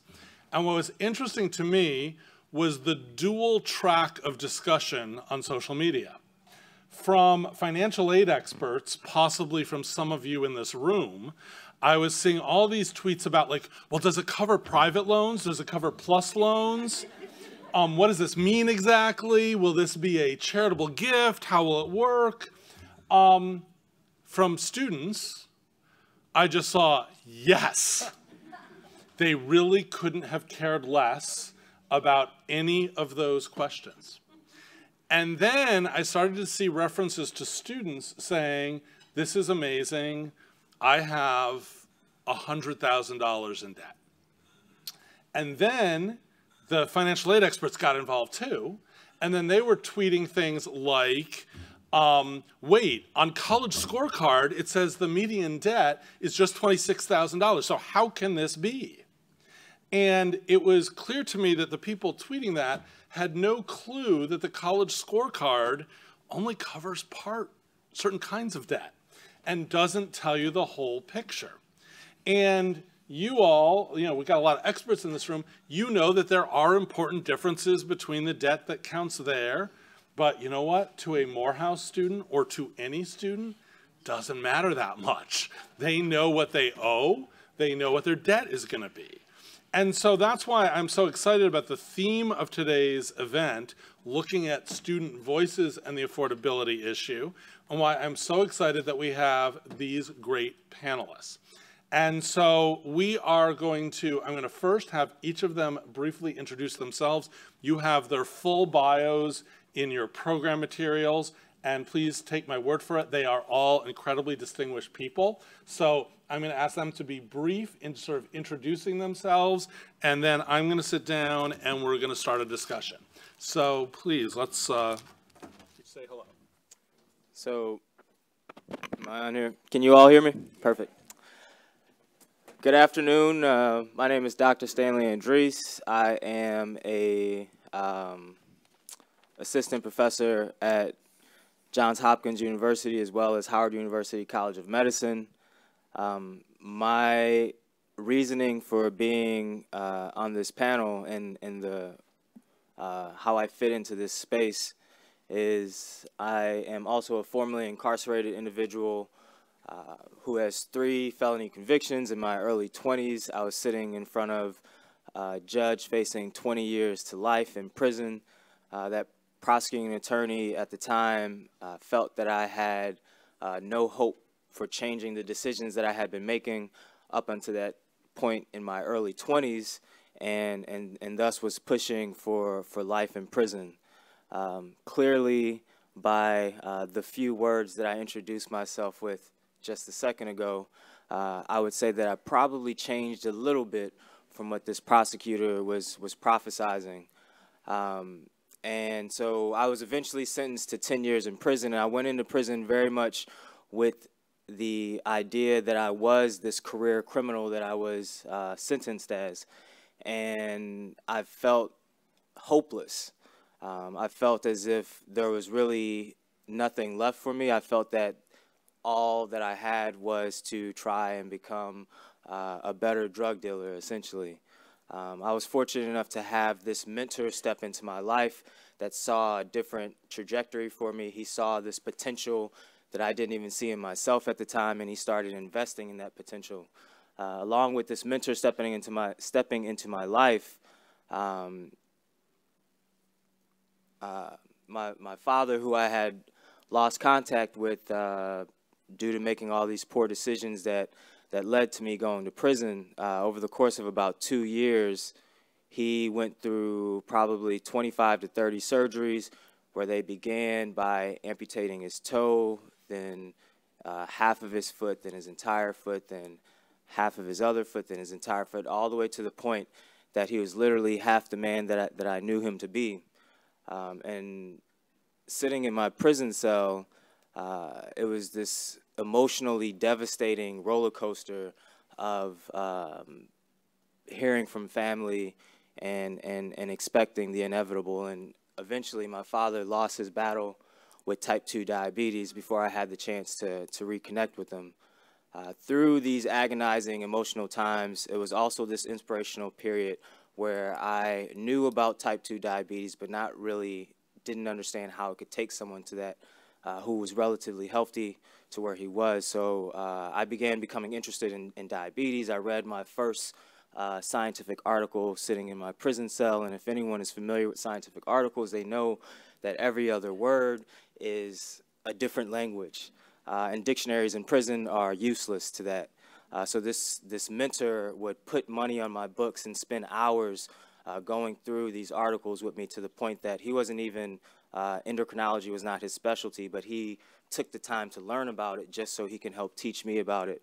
When it was time for me to come home, I was of the belief he had planted this idea that I could continue my education, and I was very excited about continuing my education. I put together, with the help of him and some others that were helping support this effort, I put together a number of applications that took months to put together, because on the inside there's intricacies that I won't really go into, but it took months to put these together, and almost immediately, rejection after rejection after rejection. I got rejected from every single place except for St. Louis University, where this mentor was on the admissions committee. So this mentor helped facilitate this second chance, and St. Louis University offered this second chance. I got into the St. Louis University program. I completed my PhD and MBA at the top of my class in 4 years, as opposed to 7 years, who most individuals take about 7 years.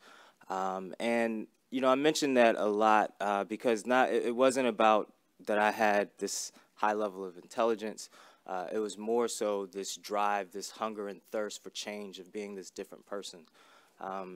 And so I eventually moved on to Johns Hopkins. I eventually moved on to Howard. And I eventually started an organization called From Prison Cells to PhD that runs a program called Prison to Professionals, where we help currently and formerly incarcerated individuals pursue higher education. And I'll talk a little bit more about that, but I'll leave it there. So that's a hard story to top, but we shouldn't try to top it. We should actually honor it. So good, amazing story.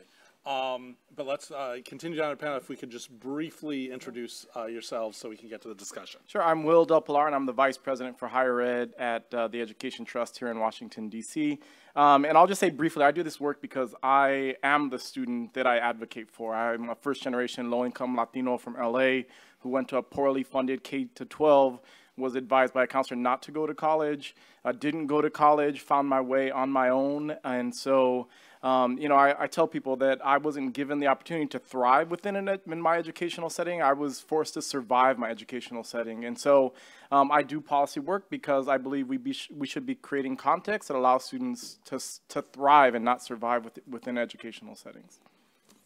All right, I certainly can't top anyone's story. My name is Zakiya Smith-Ellis. I'm the Secretary of Higher Education for the state of New Jersey. I previously worked at Lumina Foundation, where I met many of you in the audience, so it's good to be back around a set of friends. Before that, I was in the Obama administration at the White House and at the Department of Education. I do this work because I don't have a particularly compelling personal story. I went to college, it was pretty straightforward, graduated in 4 years, went and got a master's, got a PhD. I didn't get a PhD, I did the program Michael Sorrell did, where he's gone now.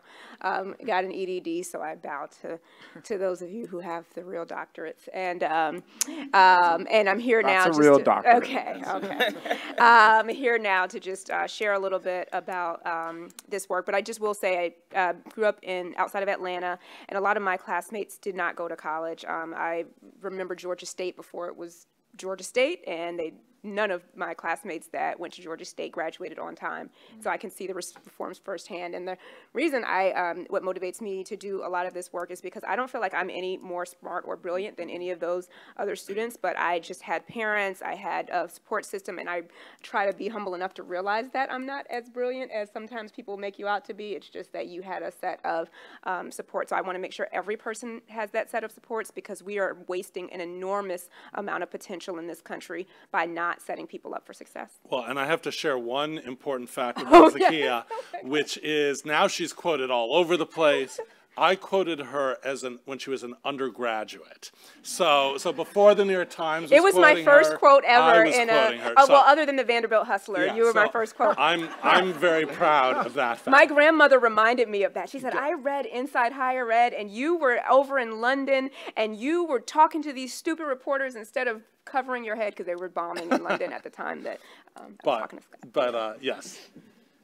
Good afternoon. My name is Jose Luis Cruz. I am the president of Lehman College of the City University of New York in the Bronx. I am an engineer by training from Puerto Rico. Before coming to New York City and being a part of the City University of New York, I had the opportunity to be a faculty member, a dean, a department chair, eventually moving out of Puerto Rico to come to DC, to the Education Trust, where I served as the VP of Higher Ed Policy and Practice. Made my way over to Orange County, California, to be provost of Cal State Fullerton, and now at New York. I do the work because I deeply believe that higher education and education in general is the civil rights issue of our generation. I have benefited enormously from it, and now have the great joy of seeing how the multi-generational impact of higher ed plays out, with having 3 of my kids graduating college in the last 2 years. So they had it much easier than I did, and that's why we need to do the work. So I have to start. I have this amazing view, not just of my wonderful panel, but of the Capitol there in the distance that you all can see. And, you know, and from here, it looks magnificent and powerful. Even if what we read about on a daily basis is rancor and dysfunction. And so as we're thinking about policy and affordability, I'm just curious, and the issues of, you know, student aid, access, loans, debt, access for prisoners, all of these issues, should we be looking at the Capitol or just sort of ignoring it and hoping that states and individual colleges do the right thing? So I think, you know, we must ignore it in practice, because we have to get the job done for our students. But in doing that, we need to figure out ways to elevate and inform and educate the policymakers so that they do their part. I mentioned earlier that I had it easy compared to my students and the students that we serve currently and are part of this conversation. I had subsidized housing, I had food stamps, I was a father at 19, And yet with the Pell Grant, I was able to not only pay tuition and fees, but have some money left over to pay for my books and pay for my rent and my food and my childcare and you name it. And so, and graduate with very little debt. And so how do we go about trying to create the conditions for the students we're serving today is important. And then how do we make sure that people understand, the policymakers, that it's not like it was 30 or 40 years ago, that you can't say, oh, they just need to work harder and be more motivated. I agree. I think that institutions and states have a role to play, and Zakia, I think, has done a wonderful job instituting free college, a tiered free college program in New Jersey. But I think that we can't ignore the role of the federal government in creating affordable pathways for low-income students and students of color. We know that the Pell Grant is at its lowest purchasing value in 40 years. And so, you know, at EdTrust, we're pushing for a double of the Pell Grant. We think that if we're going to really impact affordability for low-income students and students of color, we need to significantly invest more in Pell Grant. So the federal government has a role to play in ensuring that there are affordable pathways for those who struggle to pay. I would echo what Will's saying. We can't do the work alone. So in a state, you don't have the option to like not do anything and just say, oh, this is really tough. We wish the federal government was partnering with us and matching our dollars. And, oh, you know, at an institution, I really wish the Pell Grant was more, so I'm not going to do anything, or wherever you are. So we all do what we can. But if we really, really want to make progress, specifically in this room, and for those of us who have the ability to do advocacy, we have to pay attention to what's going on, and we have to advocate for a better partnership between the federal government, states, and institutions. And I think there's some interesting work that I hope we'll get into around Second Chance Pell, which has started under the Obama administration and thankfully is continuing, but we're not doing enough. We have no federal-state partnership. So just even if you are the most like callous, disinterested federal policymaker, the fact that you are allowing your Pell Grant dollars to go unmatched and it doesn't have to be Pell Grant dollars, but the federal investment is in no way leveraging other investments of institutions or states at all. And I just don't understand why you would want that to be the case, because you can't actually make any progress moving forward if tuitions keep rising, which is really a function of state investment and institutional choices in some way. So Stanley, drawing on what Zakia said about Second Chance Pell, and just yesterday there was some encouraging news with Secretary DeVos seeking to expand that. Do you see, though, are you hopeful that Congress would actually lift the ban? Because, you know, experiments are nice, but some would say we've actually done the research and we know what the solution should be. Right, right. And if I could just do a quick experiment here really quickly on incarcerated individuals. So currently and formerly incarcerated, it's only going to take a second. And I'm only going to use this part of the room right here. So you 3 tables of folks, or maybe 4 tables, if you can just rapid fire tell me the first word that comes to your mind when you think of a currently or formerly incarcerated person. I'm going to start right here with you. I'll repeat them so if people don't hear. Potential. Dangerous. Limited opportunities. We got to go fast. Faster. What was that? Lack of choices. Loss of rights. Strength. Misfortune. Rehabilitated.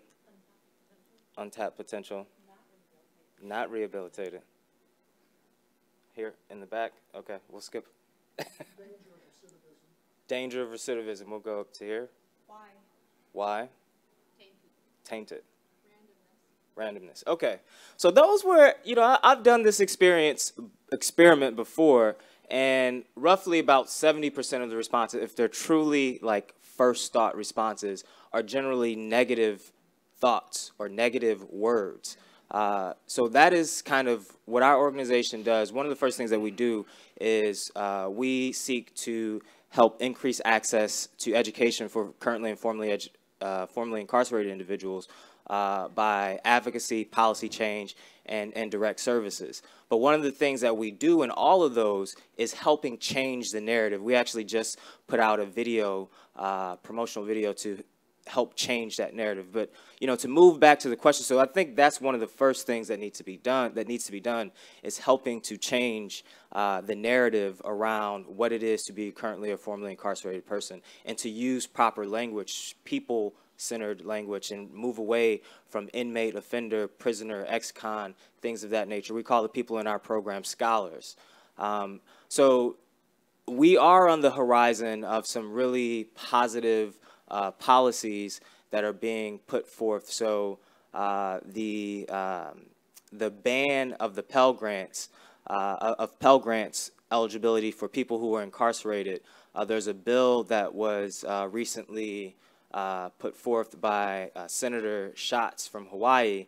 It's called the REAL Act. So it's looking to move past just this second chance Pell sites that was put into place in the Obama administration. And essentially, to give a very brief history, most of you are probably familiar, but in 1994, Pell Grants were removed from universities from being able to be utilized for people who are incarcerated.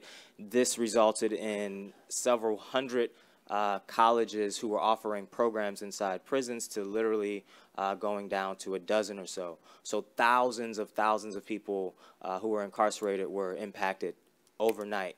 Colleges were out. And it's been gone for about 20 plus years now. The Second Chance Pell site has shown promise. So, you know, the secretary has shown interest. That's one of the things that a group called Unlock Higher Ed. So I see some familiar faces that are probably, that may have heard of this, but Unlock Higher Ed is a coalition of nonprofits across the country who, and organizations and individuals who are seeking to help increase access to currently and formerly incarcerated people in terms of education.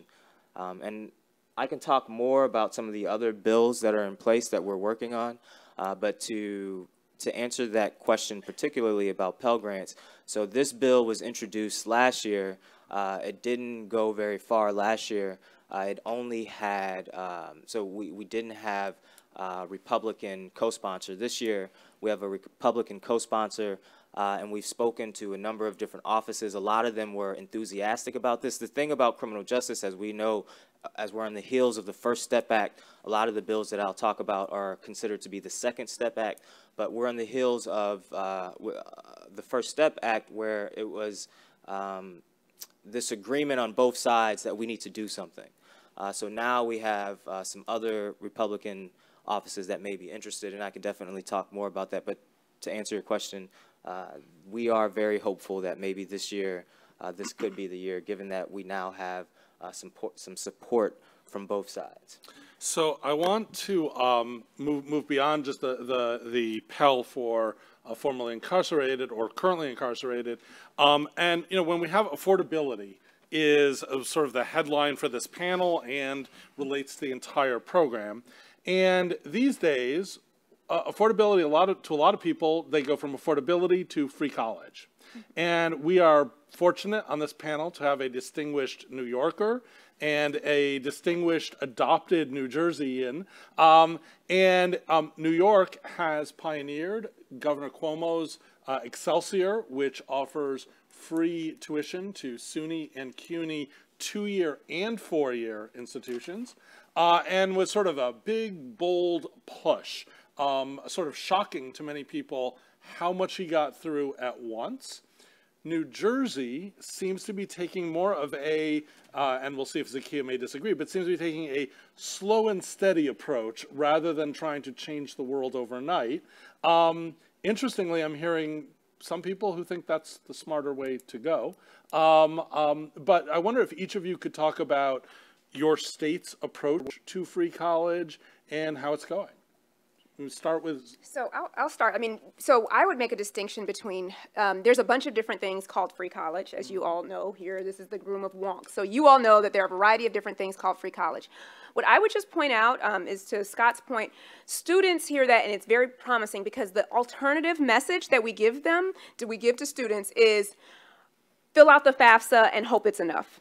Mm-hmm. And oftentimes it's not enough, and they hear that from their students and families. So Lumina, and I continue to be a big advocate for this today, is being clear with students about what we mean when we say affordability, because it's become meaningless. I think every president since Abraham Lincoln has talked about college affordability, literally. And so it has become so much so that it's meaningless unless you attach a real kind of dollar value to it, and free is a real dollar value. So I think in as much as we kind of dislike some of these programs because of their features, which is fine. We need to be proposing alternatives that mean something to students and families in a real tangible way. So our free community college program is tuition and fee-free community college, and we're very clear it's tuition-free. We know that there are a lot of other things I could talk about. We're doing SNAP for community college students. We're talking about non-tuition costs and our affordability models more broadly. But for the tuition and fees, that part is free for people who make under $45,000 a year.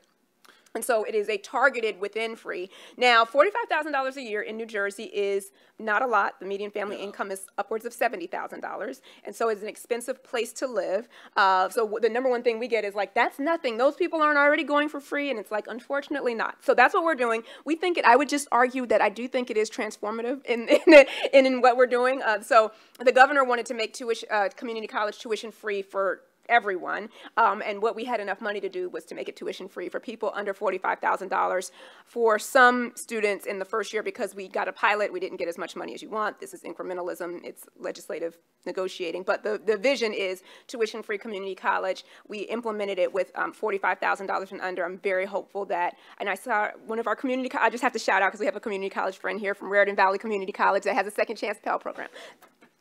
And so wait, if I can just ask. I'm trying to get all of my stuff in there, like, yes. One follow-up. So assuming, you know, that they find oil in New Jersey and you get a lot of money Our tax receipts are better this year than you thought. How high would you like to see it go?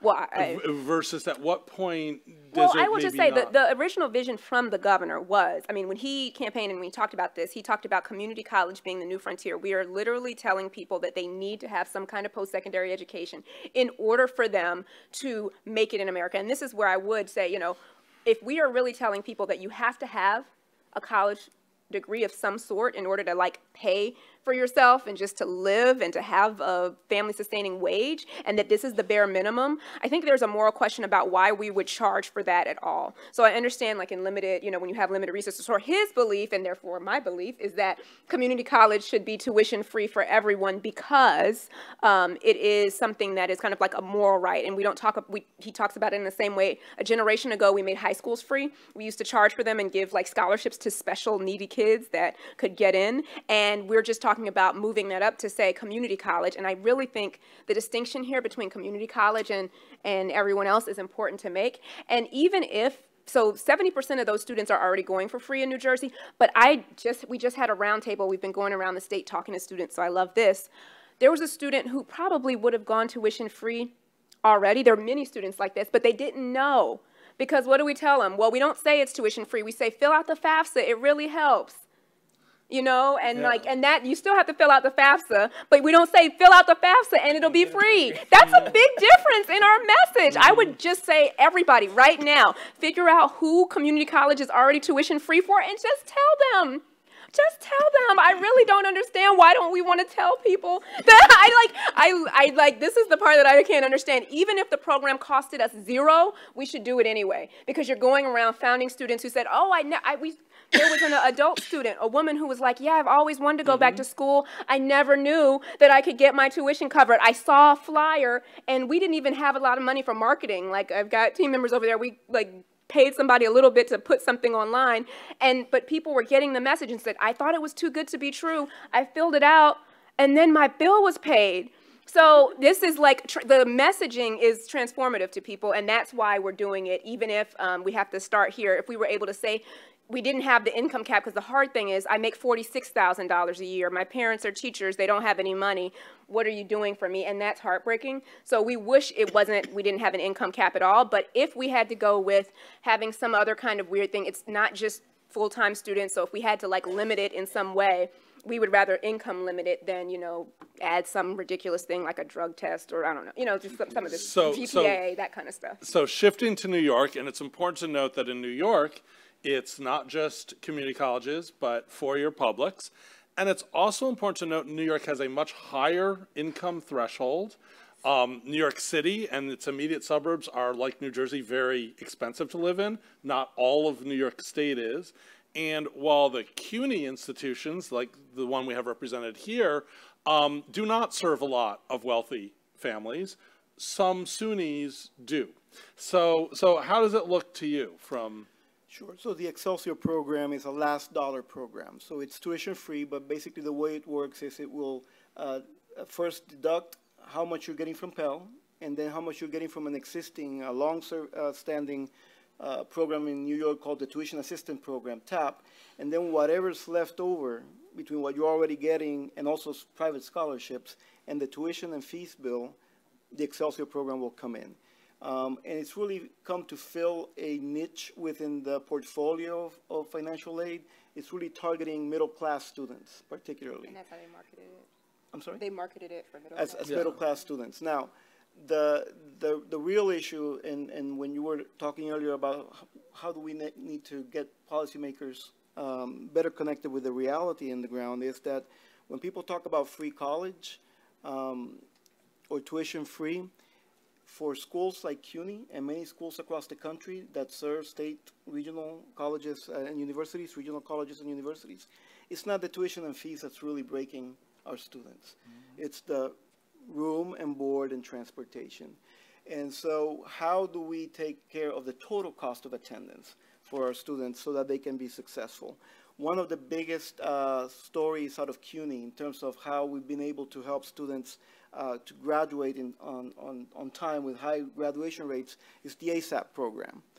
And basically the ASAP program, if you were to look at what is it that program really helps students out with, the one factor that seems to make the biggest difference is a free Metro card. So you can get to and from school. It's about $200 a month or something. So how do we start focusing in on that sooner rather than later? I think it's really the focus for these types of institutions. So, Will, you talked about wanting to double the Pell Grant. And, you know, a lot of people, my guess is nobody in this room would object to doubling the Pell Grant. But is it harder to get people interested in policy changes like that when free has sort of captured the oxygen in the room? Well, I think, like Jose Luis just said, like, free college is not really free college. It's free tuition, right?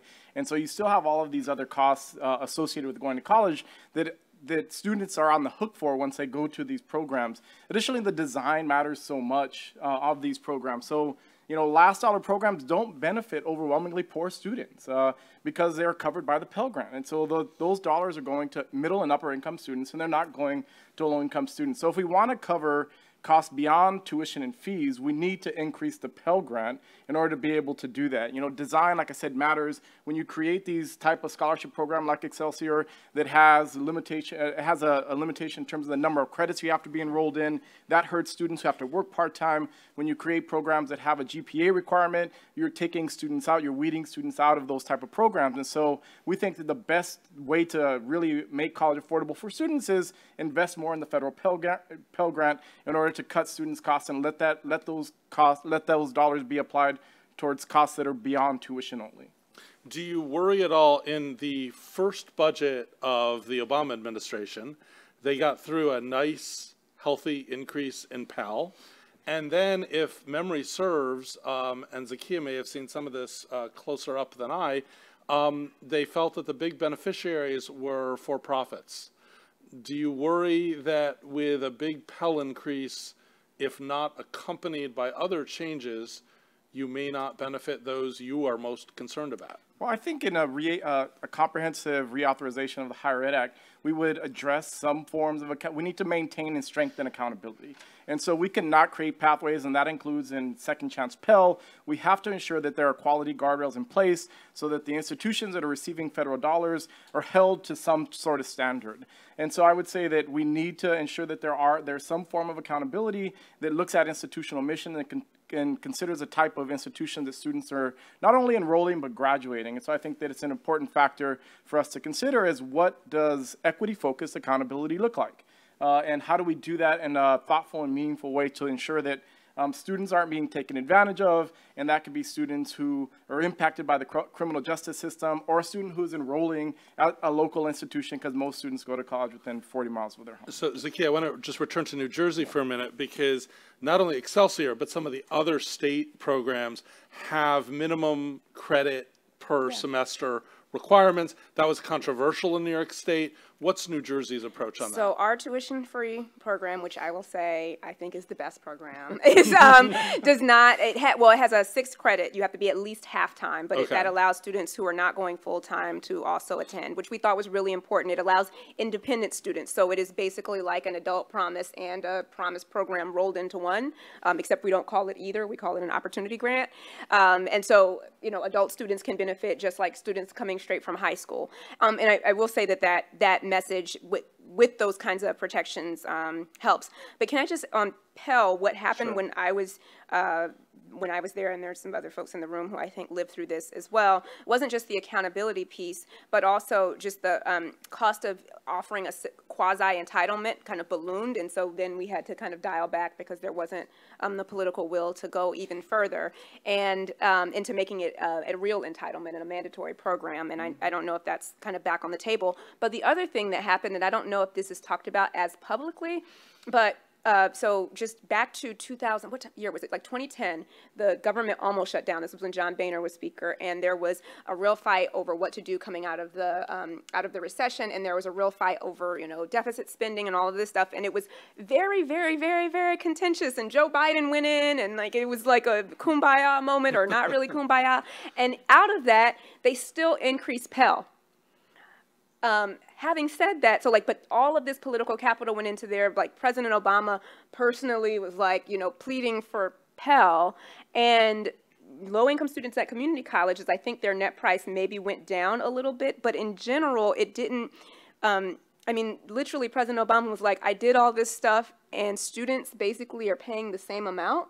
And so I want to, as a politician, as somebody that works in this stuff, and not politicians sound so bad, but as somebody who is spending a lot of time, we spent, like, the Pell Grant program was $15 billion, and at its height, we were spending like $38 billion within the course of 3 years. That's a huge increase. It dwarfed the size of Title I. That was a huge increase, and what we got out of it, because tuitions rose, was like very little. And so it could have been worse if we didn't, maybe, it's not a cause and effect, but this is why I'm such a big proponent of having a federal-state partnership, because you did that and we didn't get any measurable difference for students in terms of their bottom line. For them, I bet you ask a student over the past 4 years, do you really feel like the federal government helped make your college more affordable in those 4 years that you were there as a low-income student? And they're like, no, I have no idea what you're talking about. I still talk to people who are policy experts who think we cut Pell because there were things that were cut out, but like, no, we spent $30 billion more on the program in that time period. And so we need to have a program that's not just a standalone, and it's very good for what it does, but that really allows for us to have a collective impact that makes a meaningful difference in terms of a tangible benefit to students and families. So just to put Zakiya on the spot, if Mitch McConnell just happened to drop by and say, I have a lot of other words for him first. Yeah, you'd have another, and said, okay, I hear you're talking about we need a state-federal partnership. Yes. What should that look like? Your friends will get it through the House, but you tell me what to do. What would you tell? I did this in front of Elizabeth Warren in the Senate committee. So we need, you need to be partnering with whoever the governor designates in a state. The state puts up money. The federal government will match it to some amount. You could do one. I don't really care what you match it at this point, but 1-to-1 sounds great, right? In exchange for that match, the state has to do certain things, including make college tuition free for some number of low-income students, but it needs to be a clear commitment that they would make to students on behalf of that. And it can be done, because you can't say that we don't have enough money to fund colleges and universities, and therefore we have to increase tuition, and not be able to say what is the amount of money by which you wouldn't increase tuition. So there has to be some number, come up with the number, we match it at the federal level, and boom, you have a real, for the first time, I would really say, since probably Pell was instituted, you would have a real meaningful, tangible commitment that people could take home to their constituents and say, this is something that we're doing for college affordability. And Jose Luis, how does this look from your perspective? Because now you have this Excelsior program minus a federal-state partnership. What would you like to see happen? Well, to Zakiya's point, a true partnership whereby we would commit to certain maintenance of effort and certain accountability standards in exchange for the level of funding that we need to better serve the traditionally underserved students that we have on campus. Lehman College has 15,000 students, undergrad and grad. We have 13,000 additional students in workforce development programs. 70% are female. The median age is 25. 41% of them speak a language other than English at home. The median household income is less than $30,000. And we're in one of the poorest boroughs or counties in the country. And so in order for us to really be able to scale up significantly the good work that we have already done, and we have President Fernandez here, who was the president of Lehman College for 26 years. You know, Lehman is number 3 in the country for propelling large numbers of low-income students to the middle class and beyond. So we're good at that. But in order to scale it up, we need that sort of partnership, because the students we serve today are nothing like what the policies that are coming out of the Republican side of the aisle in particular look like. So I want to let you all ask questions. We have mics, and if you can introduce yourselves. I'm happy to go on asking questions, but want to give you the shot. Do I see any one? I'm still waiting for Mitch McConnell to arrive, but yeah, okay. He's on the way? He's on the way. Okay, let me get my pen ready. Good afternoon. Hi, I'm Carrie Warwick from the National College Access Network. Hello, Zakia. Zakia, you were talking about the federal-state partnership, and one of the criticisms I feel like I've heard a lot is many of the proposals will punish the states that have already invested a lot and reward states that have really cut back. How do you think we should address that? Oh, I mean, that's a good question. I think you do have, I think there are ways to kind of design around this. Let me give you the short, hard answer, which is something that President Sorrell just said, which is all of these things are difficult. So this is not an easy thing to do. It's not an easy, it actually, going to the state level, I realize actually how easy it is for the federal government to spend money, and it makes me upset. Because you can have deficit spending, so all of the fights that we get over when you can go, it just is, oh my God. Having said that, though, it's not an easy thing to do, and I think there will be trade-offs. Not I think, there will be trade-offs. So the question is, do you want to encourage people to spend something they haven't? And I mean, this is the same thing that they've dealt with Medicaid expansion, right? If a state doesn't want to play, if a state says, I don't want to be part of your silly college affordability thing, do you then punish the students in that state by not letting them into the program? And that's a really difficult design question that I think this is why we get paid the big bucks to make. And I think if you really want it to work, you just have to put up enough money to make it meaningful for people to buy in.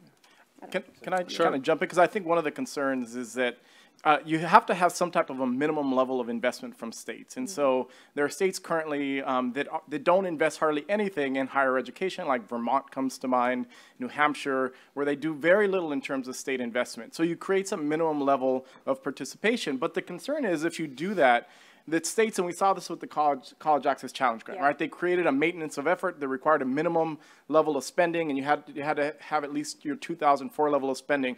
Well, some states cut their higher ed investment to just write $10 within that amount to be able to get the College Access Challenge Grant dollars and to be able to get the spending that was, the investment that was happening at the state level. And so there is a concern there that some states would then, if you had a minimum level, cut back to that. So you have to do, I think, some formula funding to be able, or some formula to be able to get to what the right state level investment is to make college affordable for, especially for low income students. Did you want to add something?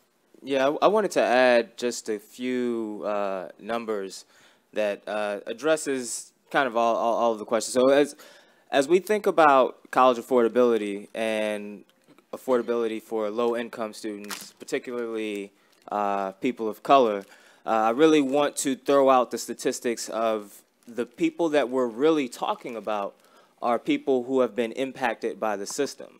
So if you're only looking at it from the perspective of how can I help low-income folks and not really understanding that the majority of the people that you're talking about are people who have had legal system involvement. So out of the 2.2 million people who are incarcerated in the U.S., who has the largest rate of incarceration, as most of us probably know, 70% are people of color. 1 in 3 black males will end up in the criminal justice system. So when I talk to high school kids, it's very saddening to see that you could literally look into the crowd and say, 1, 2, 3, you're going to go to prison. 1, 2, 3, you're going to go to prison. 1 in 3 black males go to prison. This is at a rate about 7 times higher than white counterparts. So what does that mean, right?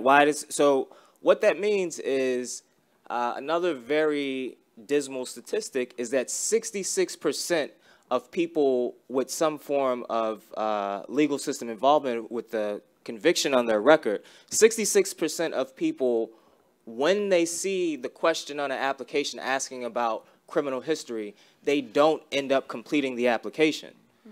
So we're missing out of these individuals, as we do all of these efforts to help increase affordability and make college free, they're not even going to apply because the question is there, and it brings about this visceral fear of this place doesn't want me. So we can make it affordable all we want, but there's 66% of talent that we're missing out because we don't understand this thing that we have going on in our country of mass incarceration.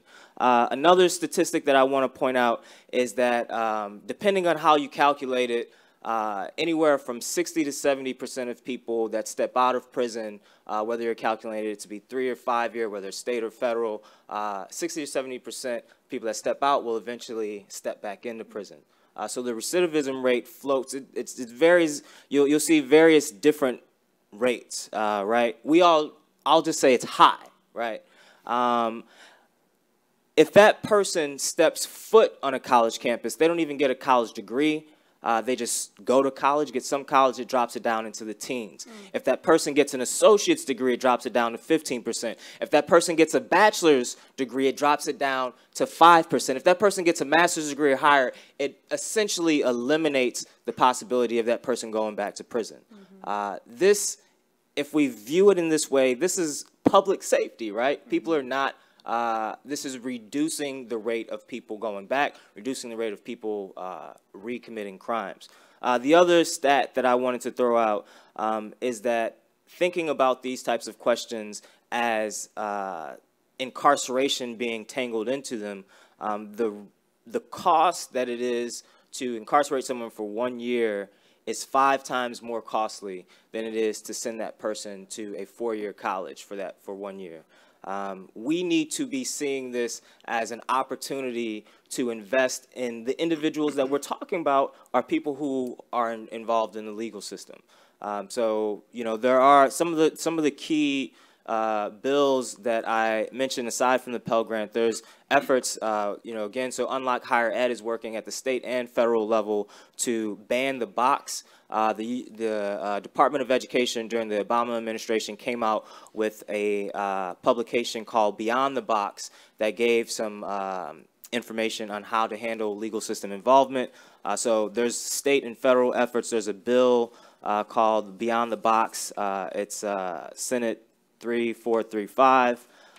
Another bill that is part of this kind of second step is to remove the question 23 from the FAFSA. So this is a question, again, that a large number of people who have drug convictions, they are ineligible. So we can make all these efforts, and the first thing that you say that you have to tell people is go fill out the FAFSA. Well, I can't fill out the FAFSA. What do I do now, right?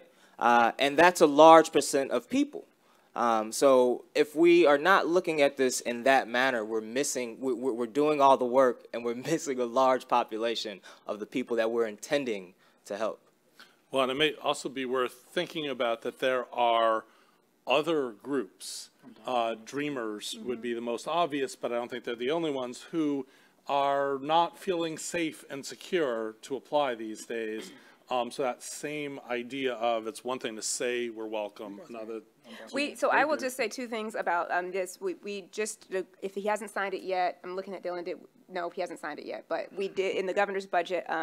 He proposed making incarcerated individuals eligible for state financial aid. So even if Second Chance Pell goes away, so that's something that we have in the works that I imagine will go through with flying colors. And the other piece is Dreamers. We have financial aid available, state financial aid available for Dreamers, and they've been able to get in-state tuition for some time. So things like this, I mean, come to New Jersey sometime, anyone. It feels like a little utopia that we have going on over there. In some ways, in other ways, but it's beautiful this time of year. But those kinds of things happening in one place. It just makes me really sad when I realize that that's not the case everywhere. And we can't do it alone. We can't be the only ones like, doing this thing here and that thing there, and I feel great and it rocks. But we really do need that federal and state commitment and the partnership to have this not just be something that if you happen to live in the right state that you get these benefits. It needs to be something that is really the case no matter where you are. So I think maybe can I say real quick, this is where states need to act. Like states can pass in-state resident tuition for undocumented students and should do that. Two, they should allow, especially if they have a free college program, for undocumented students to participate. Only 5 states currently allow undocumented students to take advantage of free college programs, and so I think that that's easily something that can be addressed at a state level and create pathways to access for those students. It's on out there, so I'm going to push you to EdTrust website. Satra Taylor, I don't know if she's here, Satra. And I wrote a piece on this where we analyze all the statewide free college programs. So if we have somebody who can ask a speedy question, do we have another question? Anybody? You want to know more about New Jersey vacations? All kinds of possibilities. So in that case, I think what I want to do here is, one, I want to tell you that there is not a free magic bullet here, but I brought you free swag, so I brought you a new version of the Inside Higher Ed Poetry Magnet with higher ed words, including words we have used such as access, data-driven, accountability, and mobility. So limited supply, best souvenir of your trip here, come and get it. The other thing is to please join me in thanking these very important policymakers who are really giving their all to promote the ideas we're talking about here today.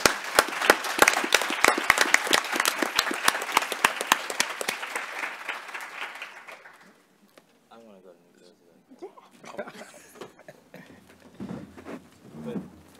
But very serious. Okay, great.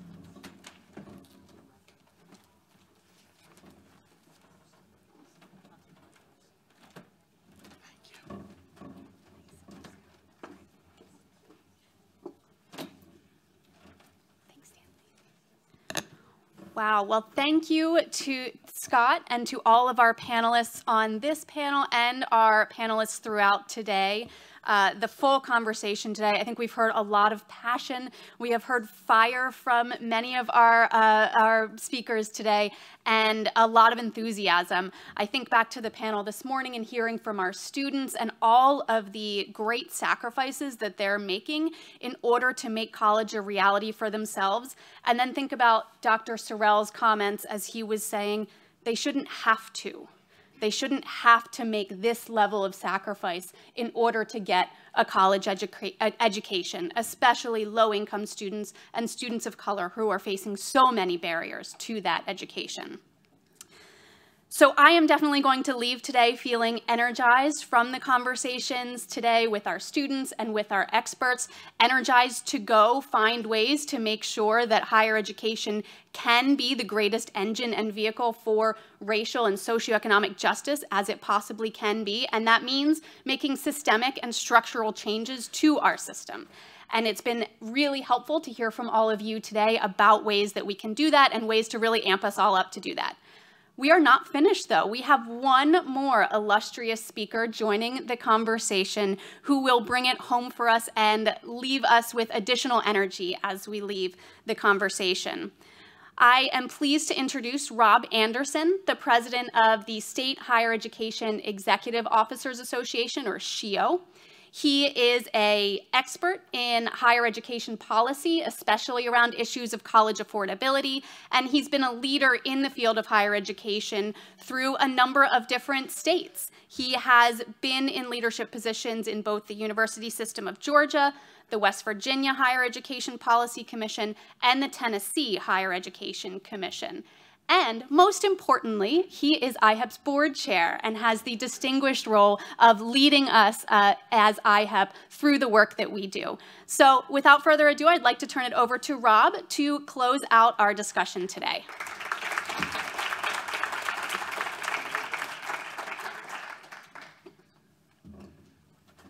Thank you, Mamie, and what a day it has been.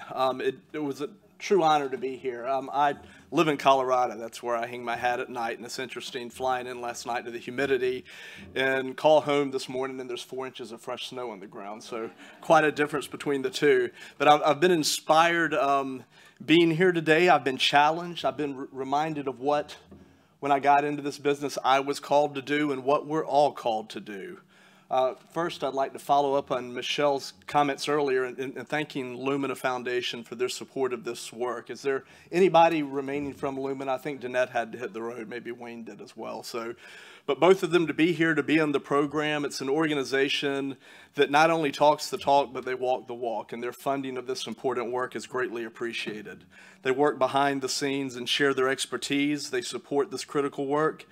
And this weekend, appropriately enough, I saw a great tweet from Jamie Marasotis, the president of Lumina, who was also president of IHEP, that I think really encapsulates what they have added for us. Jamie said, in today's environment where society is more divided than ever, philanthropy unites with a purpose to serve the common good. And we thank Lumina for helping us serve this common good through their investment in this work. And I also want to follow up on what Mamie said and thank all of our panelists today. You're wonderful, bringing the issues and potential solutions to light. Listening to the discussion has given me ample framing of some very critical issues that I'll take back to my staff and to my membership as well. And you've challenged us all, and thank you for that.